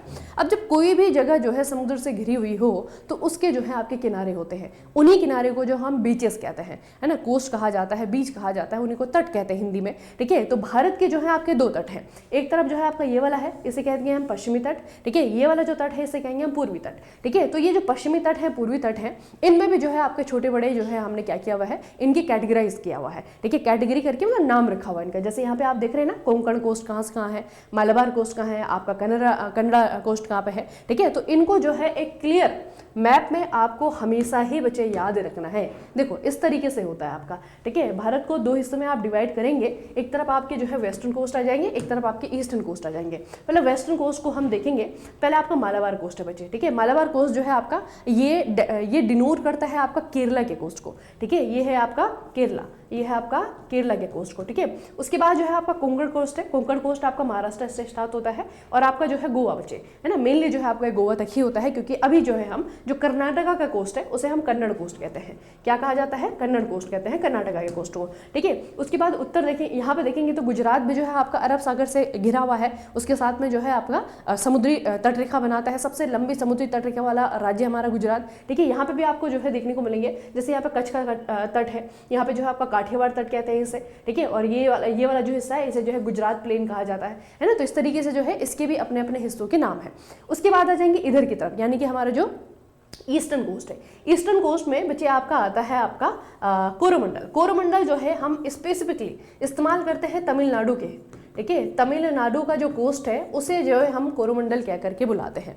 ठीक है, उसके बाद आता है आपका नदन सरकार। ठीक है, उत्तरी सरकार। उत्तरी सरकार में बच्चे आपका उत्तरी सरकार जो कोस्ट है ना, इसमें उड़ीसा भी आ जाता है। ठीक है, इसमें जो है आपका आंध्र भी आ जाता है। ठीक है, तो ये जो है आपका क्या हो गया, नदन सरकार है। जो उत्कल प्लेन है, उत्कल तट है, ये सिर्फ और सिर्फ जो उड़ीसा का तट है उसे हम क्या कहते हैं, उत्कल प्लेन कहते हैं। तो बेसिकली जो है आपका भारत के जो कोस्ट हैं, जो बीचेस हैं, उनको इस तरीके से डिवाइड किया जा सकता है और उनको जो है ये नाम हम देते हैं। ठीक है, तो अब आइए थोड़ा सा क्वेश्चन पे हम बैक करते हैं। क्या पूछ रहा है ये? तो ये पूछ रहा है आपका कि उत्तर से दक्षिण की ओर व्यवस्थित करें। ठीक है, कोंकण है, मालाबार है, कन्नड़ है। अब ये जो है आपको क्या पूछा हुआ है बच्चे, ये है आपका वेस्टर्न, यानी कि ये वाला जो हिस्सा है ना, वेस्ट कोस्ट की बात कर रहा है। तो वेस्ट कोस्ट में जो है आपका जो मालाबार तट है, केरला, वो सबसे नीचे आता है। मालाबार जो है आपका सबसे नीचे आता है। जो आपका कोंकण है, कोंकण स्टार्ट होता है महाराष्ट्र से, गोवा पे आपका खत्म होता है, यहाँ पे जो है आपका कोंकण आता है। और फिर जो आपका कन्नड़ तट है, जो कन्नड़ तट है वो कर्नाटका में आता है। ठीक है, ये हो गया आपका कन्नड़ तट। तो इसको क्या पूछा है इन्होंने कि उत्तर से दक्षिण की ओर, उत्तर से दक्षिण की ओर करेंगे, कोंकण आएगा, फिर आपका जो है कन्नड़ आएगा, फिर आपका मालाबार आएगा, कोंकण आएगा, कन्नड़ आएगा, मालाबार आएगा, यानी कि आपका 1 3 2 1 3 2 1 3 2 ऑप्शन नंबर बी। ठीक है, तो ये जो है आपका सही आंसर होगा। तो जब आप इस तरीके के क्वेश्चन को भी देखते हैं जहां पर कि क्वेश्चन आपको देख करके लगता है क्वेश्चन आपको डराता है, बहुत बड़ा बड़ा लिखा रहेगा, इस तरीके से जो है आपका मैच द फॉलोइंग करना है, कॉन्सेप्ट का इस्तेमाल करना है। ठीक है, लंबे लंबे जो है स्टेटमेंट लिखे रहेंगे, स्टेटमेंट बेस्ड क्वेश्चन होता है आपके। ठीक है, तो उनको देख करके भी पहली बारी में कभी भी डरना नहीं है बच्चे। उसका अगर आप नॉलेज बेस देखेंगे तो बहुत ज़्यादा डीप नहीं होता है। ठीक है, कई बार ऐसे क्वेश्चन जो है आपको देखने को मिले होंगे कि नॉलेज बेस जो उस क्वेश्चन का है वो बहुत ज़्यादा डीप नहीं है। ये नहीं कि किसी ने बहुत ज़्यादा डीप पढ़ा होगा, IAS की तैयारी करी होगी तभी जो है इस तरीके के क्वेश्चन हो पाएंगे। ठीक है, आप पहली बारी में देख करके डर जाते हैं, साइकोलॉजी वैसे काम करती है। ठीक है, जितना करना भी है आपने वो भी नहीं कर पाएंगे फिर। तो देख करके कभी भी इस तरीके के क्वेश्चन को नहीं डरना है, बहुत बेसिक सा है। ठीक है, आपको 4-5 कोस्ट हमें याद रखने हैं, वो आपको हमेशा सिंगल क्वेश्चन के लिए भी याद रखना है और इस तरीके से कॉन्सेप्चुअल क्वेश्चन के लिए भी याद रखना है। ठीक है, तो जब भी बड़ा क्वेश्चन आए, इस तरीके से जो आपका लेंथी क्वेश्चन आए जीके में खास करके, उसे देख करके डरना नहीं है, आराम से पढ़ना है। ठीक है, जितना नॉलेज आपने लिया है, जितना नॉलेज आपने गेन किया है, जितना रिवाइज किया है, जितना आपको याद है, उसको जो है पूरी तरीके से झोंक देना है कैसे आपका क्वेश्चन सॉल्व होगा। ठीक है, कहीं ना कहीं से बच्चे आपका हो जाता है, आप उस पर जो है ट्रिक लगाइए आप, उस पर जो है आपका थोड़ा सा कैंसलेशन मेथड इसमें वर्क कर जाता है, ठीक है। लेकिन क्वेश्चन आपके हमेशा डिफिकल्ट हो ऐसा ज़रूरी नहीं।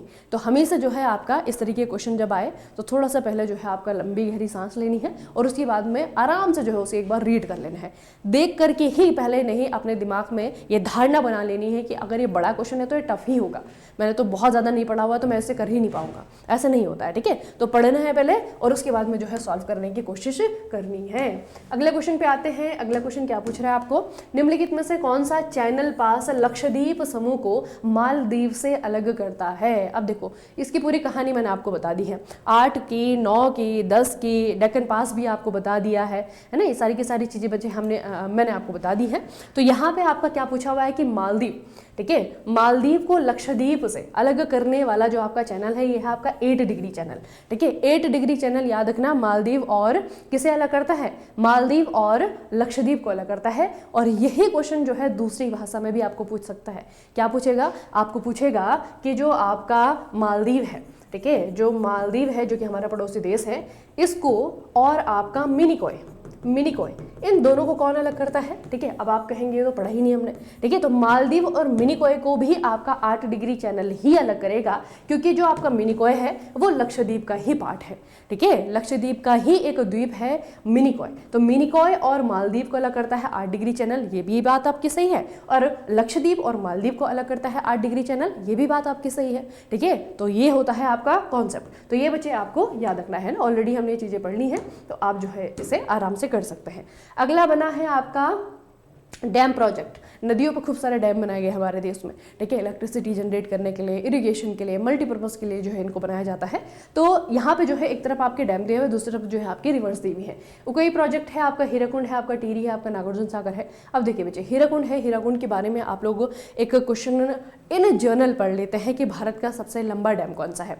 तो भारत का जो सबसे लंबा डैम है वो है आपका भारत का जो सबसे लंबा डैम है वो है आपका हीराकुंड डैम, है ना। तो ये आपका इन जनरल क्वेश्चन इसके बारे में आप पढ़ते हैं कि सबसे लंबा है। अब जब सबसे लंबा आप पढ़ ही रहे हैं तो थोड़ा सा एक और लाइन आपको पढ़नी है कि हीराकुंड डैम कौन सी नदी पे बना होगा, है ना। और पढ़नी नहीं है, जब आप पढ़ रहे हैं तो दिमाग में आपका क्वेश्चन आना चाहिए, ठीक है। जब आप पढ़ रहे हैं किसी भी चीज़ को, जैसे बच्चे आप टेक्निकल पढ़ते हैं, जो कोई कॉन्सेप्ट आपको बताया जाता है तो क्वेश्चन जनरेट होता है ना कि ऐसे कैसे हुआ होगा यार, है ना। इस तरीके से आप सोचते हैं, क्योंकि उस बारे में आप, क्योंकि वहाँ पे जो है उस समय है, इसीलिए जो है आप सोच पाते हैं उस बारे में। अब जीके क्या होता है कि आप जबरन पढ़ रहे होते हैं, जबरदस्ती जो है दिमाग में घुसाने की कोशिश कर रहे होते हैं। तो पहली बात तो ये नहीं करना है आपको, नॉन टेक के साथ में, किसी भी सब्जेक्ट के साथ में ये नहीं करना है कि जबरदस्ती जो है दिमाग में उसको घुसाए जा रहे हैं। वो चीज़ें कभी याद नहीं रहेंगी, ठीक है। एक बार के लिए आप उसे रट भी लेंगे, याद कर लेंगे, वो लॉन्ग टर्म के लिए आपके साथ में नहीं रहने वाली। तो जिस तरीके से आप टेक्निकल सब्जेक्ट पढ़ते हैं उसी तरीके से नॉन टेक्निकल सब्जेक्ट भी आपको पढ़ना है, ठीक है। जब भी कोई फैक्ट पढ़ते हैं तो क्वेश्चन जनरेशन होना चाहिए दिमाग में, ठीक है, कि ये जैसे कि हीराकुंड डैम मैंने आपको बताया कि सबसे लंबा है,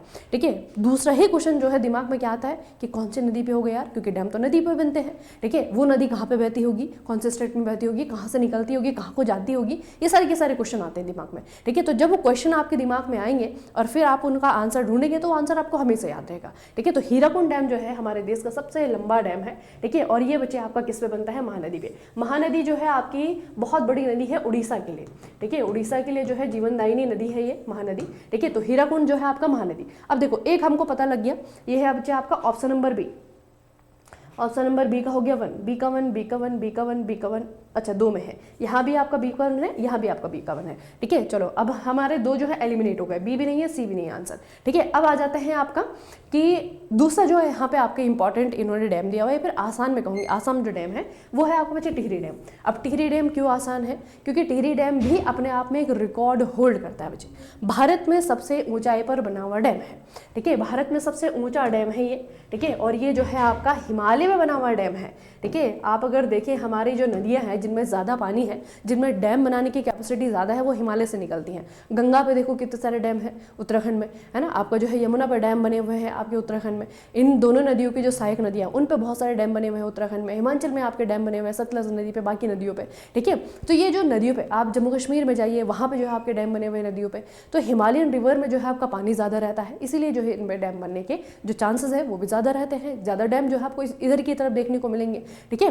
तो यहाँ पे जो है आपका जो मैंने कहा कि सबसे ऊंचा डैम है ना, सबसे ऊंचाई पर स्थित डैम, सबसे ऊंचा डैम जो है एशिया में बच्चे आपका टॉप 5 में आता है ये, ठीक है। हालांकि अभी तो जो है आपका चाइना बहुत सारी जो है आप चीज़ें जनरेट कर रहा है, बहुत सारी चीज़ों को जो है आपका डेवलप कर रहा है ना। वो ब्रह्मपुत्र पे जो है दुनिया का सबसे बड़ा बांध बनाने जा रहा है, ठीक है। तो ये जो है आपको टिहरी डैम वैसे भी इन जनरल भी आपको याद रखना है। कुछ ही क्वेश्चन होते हैं ना हर चीज़ के बारे में। अगर हम डैम पढ़ रहे हैं, सबसे बेसिक जो क्वेश्चन होगा, सबसे बड़ा डैम भारत का भाखड़ा नागर डैम, सबसे लंबा डैम हमारा हीराकुंड डैम, ठीक है। फिर पूछा जाएगा कि और क्या पूछते हैं, हाँ सबसे ऊंचाई पर स्थित डैम कौन सा है, आपका टिहरी डैम है ना। तो ये बेसिक से क्वेश्चन है जिनके आंसर आपको पता होते हैं, इन जनरल बच्चे को पता होता है ये सब कुछ, है ना। तो इनके बारे में थोड़ी सी जो डीप चीज़ें हैं वो भी आपको पता होनी चाहिए। और मैं डीप नहीं कहूँगी, मैं कहूँगी कि वो ऑब्वियस से क्वेश्चन आ जाते हैं। टिहरी डैम है, सबसे ऊंचाई पर स्थित है, तो सबसे पहले तो ऊंचाई की अगर बात हो रही तो कौन सा हिमालयन स्टेट है जहाँ पर कि टिहरी डैम बना हुआ है, ठीक है। अगर वो स्टेट है तो वो कौन सी नदी होगी जहाँ पर कि टिहरी डैम बना होगा, कौन सी नदी बह रही होगी उस स्टेट में।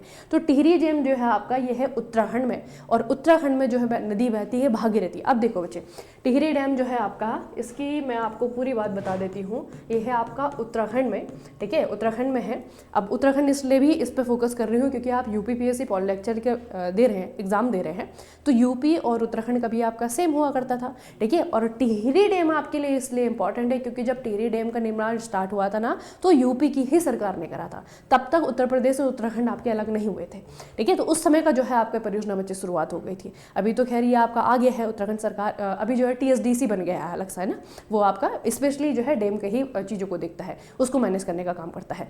तो टिहरी डैम जो है आज की डेट में आपका उत्तराखंड में आता है, और यहाँ पे है भागीरथी पे बना हुआ है। अधिकतर जो है जीके किताबों में आपको देखने को मिलेगा कि भागीरथी पे बना हुआ है, ठीक है। और भागीरथी कौन है, भागीरथी बच्चे आपकी एक्चुअल गंगा है, ठीक है। गंगा जो नदी है वो गंगा बनती है देवप्रयाग से। देवप्रयाग से पहले जो है आपकी उसकी दो ब्रांचेस है, एक तरफ से अलकनंदा आती है, दूसरी तरफ से आपकी भागीरथी आती है। दोनों जो है आपके मिलते हैं कहाँ पे, देवप्रयाग में, तब जो है आपकी वो गंगा कहलाती है।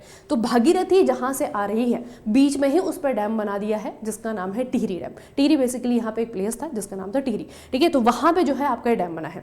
अब वहाँ पे क्या है बच्चे कि वहाँ पे दो नदियों का संगम होता है, ठीक है। तो दो जो नदियाँ हैं वहाँ पे वो है भागीरथी और भिलंगना, याद रखना, ठीक है। भागीरथी और भागीरथी के साथ में जो है आपकी एक और नदी है जिसका नाम है भिलंगना। तो इन दोनों के संगम पे जो है आपका टिहरी डैम बना हुआ है, ठीक है। और इसकी अपनी खासियत है। तो ये वाला भी आई होप जो है बहुत सारे बच्चों को पता रहा होगा कि टिहरी डैम जो है आपका भागीरथी नदी पे है। तो दो हमको पता है, ठीक है। हीराकुंड हो गया आपका, हीराकुंड हो गया आपका महानदी पे, और टिहरी डैम हो गया आपका भागीरथी पे, है ना। तो यहाँ पे आपका सी का हो गया 2, सी का हो गया 2, C2 ऑप्शन नंबर है ना। तो यहाँ से हमें पता लग गया कि ये जो है आपका आंसर है। तो कैंसिलेशन से, अपने कॉमन सेंस से ऐसे जो है आप लोग क्वेश्चन सॉल्व कर सकते हैं। ज़रूरी नहीं कि इस तरीके के क्वेश्चन में आपको हर एक चीज़ का आंसर पता हो, है ना। अगर आपको ये दोनों बेसिक भी पता है कि हीराकुंड कहाँ पे है और आपका टिहरी डैम कौन सी नदी पे है, तो आप पूरा क्वेश्चन कर लेंगे उसे सॉल्व, ठीक है। तो अब बात करते हैं बच्चे आपके उकई डैम की। तो उकई जो है आपका कहाँ पे है, ये है आपका तापी नदी पे, और नागार्जुन सागर जो है आपका कृष्णा नदी पे है, कर्नाटका में, ठीक है। तो उकई प्रोजेक्ट जो है आपका तापी नदी पे है, इसे याद रखना, ठीक है। तापी नदी भी अपने आप में बहुत इंपॉर्टेंट है। अब ये जो है मैं सारे के सारे तो नहीं बताऊंगी, आप जो है इसका स्क्रीनशॉट ले सकते हैं, है ना। वैसे भी आपके पास में बहुत बड़ी लिस्ट होगी बच्चे। ये कुछ इंपॉर्टेंट डैम्स हैं जो कि आपको याद रखने हैं, कहाँ पे कौन सी नदी पे हैं, कौन से स्टेट में हैं, ठीक है। हमेशा जो है इन चीज़ों को बच्चे याद रखिएगा, ठीक है। जैसे आप यहाँ पे देख रहे हैं ना, आप अगर मध्य प्रदेश में देखें तो मध्य प्रदेश में जो है आपको मध्य प्रदेश से आगे जा कर के यहाँ पे आपका कोटा है, राणा प्रताप है, गांधी सागर है, इंदिरा सागर है, सरदार सरोवर है आपका। यहाँ पे देखिए उकई डैम बना हुआ है यहाँ पे आपका, ठीक है, जो कि आपको यहाँ पे गुजरात के और ये महाराष्ट्र के बॉर्डर पे आपको देखने को मिलता है, तापी नदी पे बना हुआ है, ठीक है। तो इस तरीके से जो है आपके बहुत इंपॉर्टेंट बच्चे आपके डैम है। या टिहरी डैम बना हुआ है आपका यहाँ पे भागीरथी नदी पे, ठीक है। और कहाँ है हम, हीराकुंड बच्चे आपका यहाँ पे, ये रहा आपके हीराकुंड महानदी नदी पे बना हुआ है आपका, ठीक है। उसके अलावा आपका नागार्जुन सागर आए, नागार्जुन सागर जो है आपका यहाँ पे है, कृष्णा नदी पे बना हुआ है, ये भी आपका बॉर्डर पे है, ठीक है। तो इस तरीके से जो है आपके कुछ इंपॉर्टेंट डैम है, वो जब आप भारत के ड्रेनेज सिस्टम वाले चैप्टर को करेंगे तो सारे के सारे इंपॉर्टेंट डैम आपको बता दिए जाएंगे। उसके अलावा जो है डैम क्या सारे के सारे याद रखने हमें नहीं बचे, कुछ बड़े प्रोजेक्ट हैं, है ना, कुछ बड़े प्रोजेक्ट हैं, कुछ शुरुआती प्रोजेक्ट हैं। जैसे कि दामोदर नदी घाटी परियोजना जो है, उसके अंतर्गत खूब सारे डैम बनाए थे सरकार ने, क्योंकि वो सबसे पहले नदी घाटी परियोजना है, तो उससे क्वेश्चन आ जाता है इन जनरल। ठीक है, दूसरा जो है आपका कुछ आपके डैम ऐसा होता है जो कि करंट में होता है किसी वजह से। ठीक है, तो उनका भी जो है क्वेश्चन आ जाता है कि कहाँ पे है डैम। ठीक है, कुछ डैम जो है आपके जो सरकार ने जो है मंजूरी दी है उनको, ठीक है, वो अगर बन रहे हैं मतलब किसी वजह से करंट में है, तो वो जो है आपके एग्जाम में आ जाते हैं। ठीक है, तो बड़ी कैपेसिटी वाले डैम या फिर कुछ विशेष स्थान रखने वाले डैम, इस तरीके की जो डैम है बेसिकली जिनसे हमें फ़ायदा हो रहा हो। ठीक है, फ़ायदे के लिए तो बनाइए बच्चे ये वाली चीज़ें। ठीक है, तो जो है आपके वर्किंग है, ऑपरेशनल है, जो काम कर रहे हैं डैम, ठीक है, अच्छी कैपेसिटी के साथ में काम कर रहे हैं, इलेक्ट्रिसिटी प्रोवाइड करवा रहे हैं, इरिगेशन की फैसिलिटी प्रोवाइड करवा रहे हैं, उनका नाम आपको याद रखना है, कौन सी नदी पे बने, कौन से स्टेट में है। ठीक है, अगला है निम्नलिखित में से किस राज्य में नौकरेक बायोस्फीयर रिजर्व है। नौकरेक बायोस्फीयर रिजर्व, देखो बायोस्फीयर रिजर्व के बारे में आपकी दो चीज़ें हैं बच्चे। सबसे पहले तो बायोस्फीयर रिजर्व जो हमारे देश में है, जैव मंडल आरक्षित क्षेत्र, उनकी टोटल संख्या 18। ठीक है, तो ये तो हमेशा हर बच्चे को याद रहने चाहिए। ये सिर्फ ज्योग्राफी का नहीं, ये आपका स्टैटिक जीके का भी क्वेश्चन है। मिसलिनियस में जो आपके आते हैं ना बच्चे, उनका भी जो है आपका ये क्वेश्चन बन जाता है। ठीक है, तो नौकरेक जो है आपका एक बायोस्फीयर रिजर्व है, जो कि आपको कहाँ पे देखने को मिलेगा, मेघालय में देखने को मिलेगा। उसके अलावा कौन से ऐसे हमारे बायोस्फीयर रिजर्व है जो हमें याद रखने हैं बच्चे। ठीक है, आपका रन ऑफ कच्छ हो गया, पंचमढ़ी हो गया, अचनाकमार अमरकंटक हो गया, पन्ना हो गया, सिमलीपाल हो गया, आपका सुंदरबन है, आपका शेषाचलम है, नीलगिरी है, अगस्तमलाई है, गल्फ ऑफ मन्नार है। ठीक है, यहाँ पे आपका मेघालय में देखिए नौकरेक है, मानस है आपका असम में, डिब्रू साइकोवा है आपका असम में, दिहांग दिबांग है आपका आंध्र प्रदेश में। ठीक है, आपका नंदा देवी है उत्तराखंड में। ठीक है, तो इस तरीके से कंचनजंगा है आपका सिक्किम में। तो इस जो है आपके क्या है बायोस्फीयर रिजर्व है।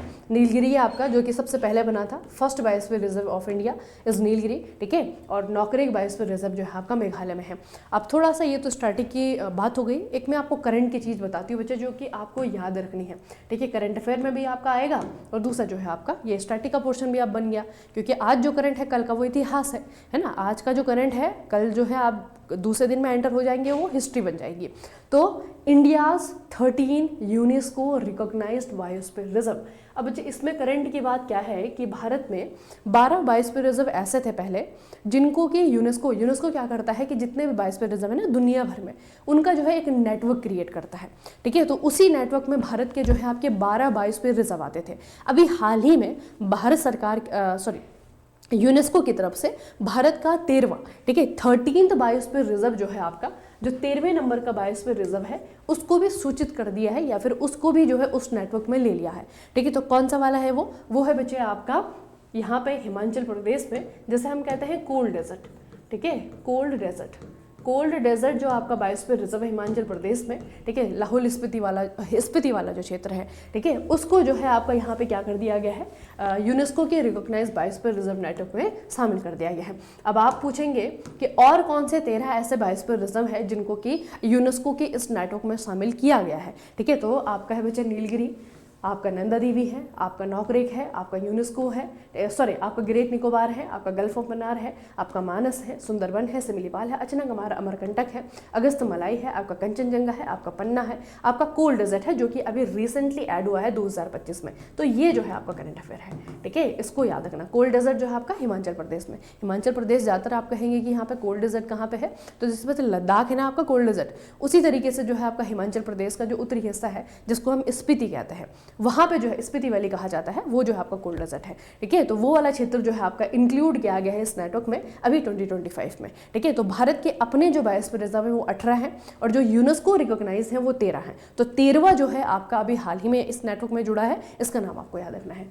ठीक है, चलो भाई आगे चलते हैं। भारत में किस प्रकार के जंगल सबसे ज़्यादा क्षेत्र में फैले हुए हैं। भारत में किस प्रकार के जंगल हैं जो कि सबसे ज़्यादा एरिया में फैला हुए हैं। उष्णकटिबंधीय सदाबहार है, उष्णकटिबंधीय नम पर्णपाती है, पर्वतीय वन है, या फिर आपके मैंग्रोव फॉरेस्ट है।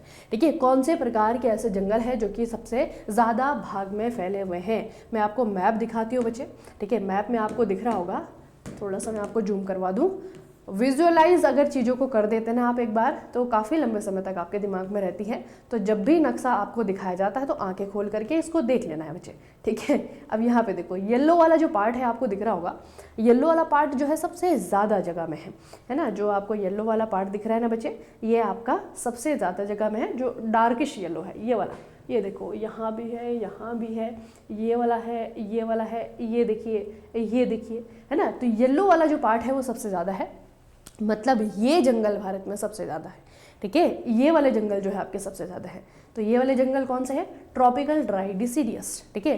ट्रॉपिकल का मतलब होता है उष्णकटिबंधीय, ड्राई का मतलब है जो आपके शुष्क हैं, ड्राई हैं, और डिसीडियस का मतलब होता है पतझड़, ठीक है। तो उष्णकटिबंधीय पर्णपाती शुष्क पर्णपाती वन, हिंदी में क्या है, क्या कहेंगे? उष्णकटिबंधीय शुष्क पर्णपाती वन। इन्होंने ऑप्शन नहीं दिया।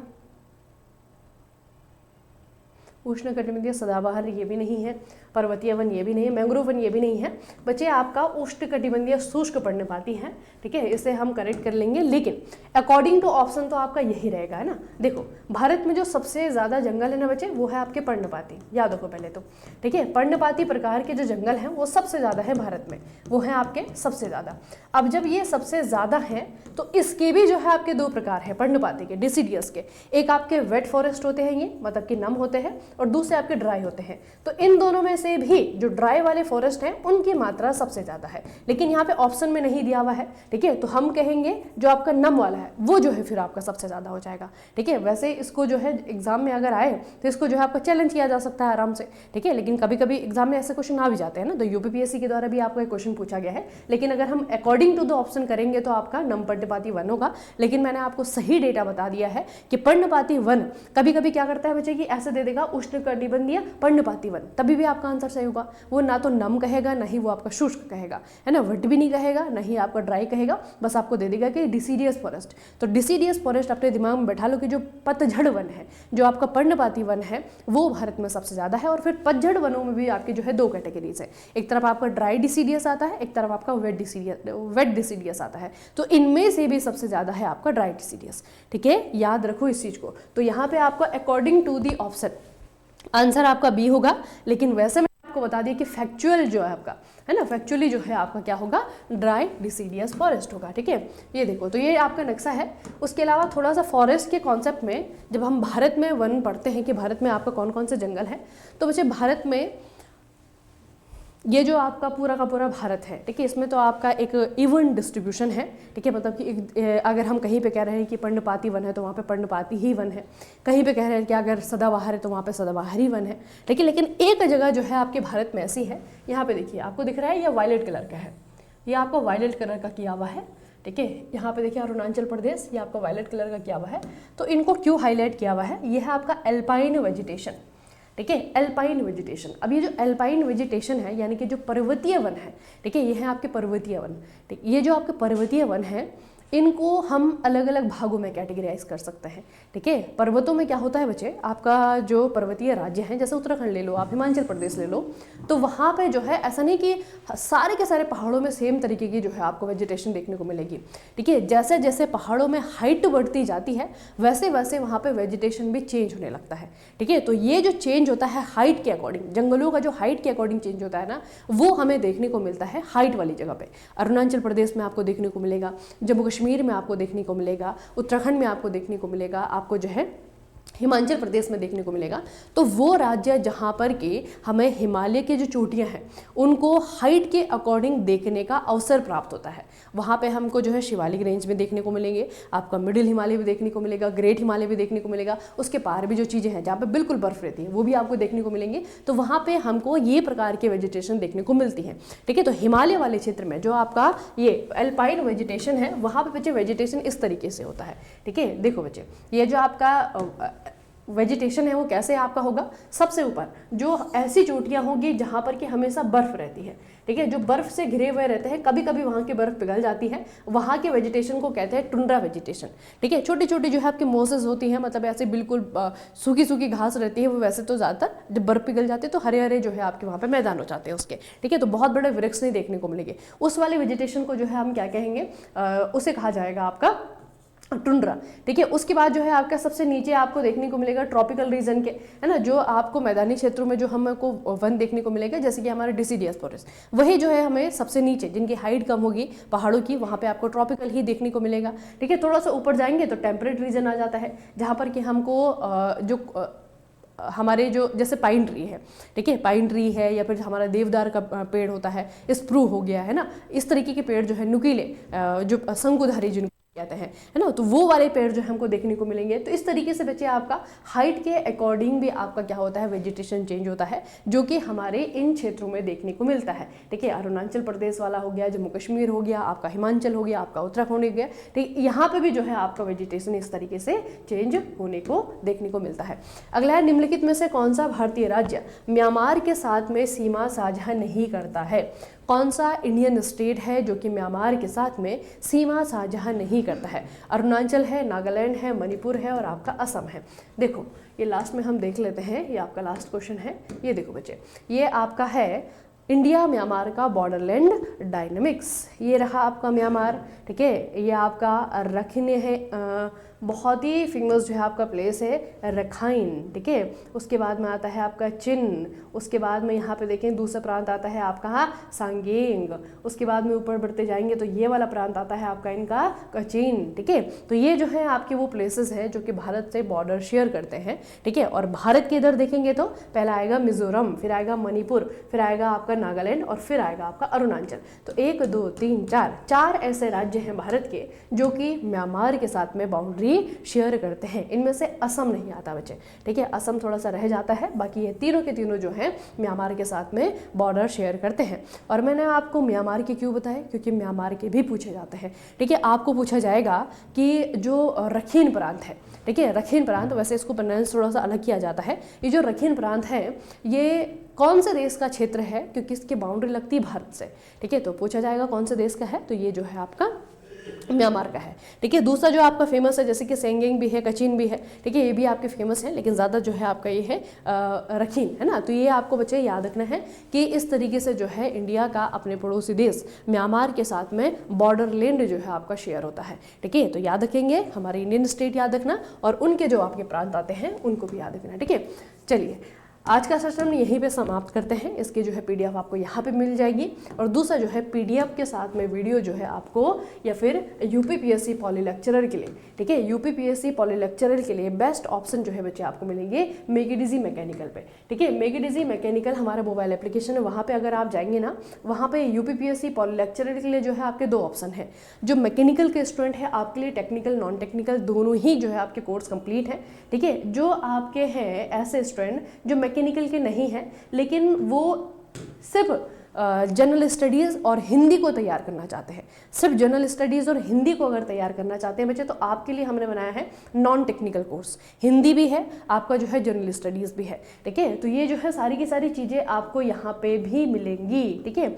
आपका कंप्लीट नॉन टेक्निकल कवरेज है, ठीक है। आपकी जो है वीडियो लेक्चर्स हैं यहाँ पे, ठीक है। और उसके बाद में जो है आपकी लाइव क्लासेस भी आपको दी जाएंगी, ठीक है, जो कि होंगी आपके प्रैक्टिस के लिए, क्योंकि प्रैक्टिस इज मस्ट, ठीक है। किसी भी एग्जाम की प्रिपरेशन में प्रैक्टिस आती है। और साथ में ही बच्चे आपकी पीवाईक्यू भी मैंने डिस्कस किए हुए हैं, वो भी आप लोग अंदर देख लेना, ठीक है। उसके अलावा जो है आपकी टेस्ट सीरीज, क्योंकि जब आप एक बार पढ़ाई खत्म कर लेंगे, सिलेबस खत्म कर लेंगे, फिर आपको मॉक टेस्ट देने के लिए जाना पड़ेगा, ठीक है। तो मॉक टेस्ट भी आपको यहीं पे बच्चे मिल जाएंगे, ठीक है। तो सारी की सारी फैसिलिटीज़ के साथ में और हिंदी इंग्लिश दोनों में ही आपका कंटेंट है, ठीक है, बाइलिंगुअल कंटेंट है। तो आप जो है जिस भी भाषा के साथ में कंफर्टेबल हैं वो जो है आपको पढ़ने को मिल जाएगी, ठीक है।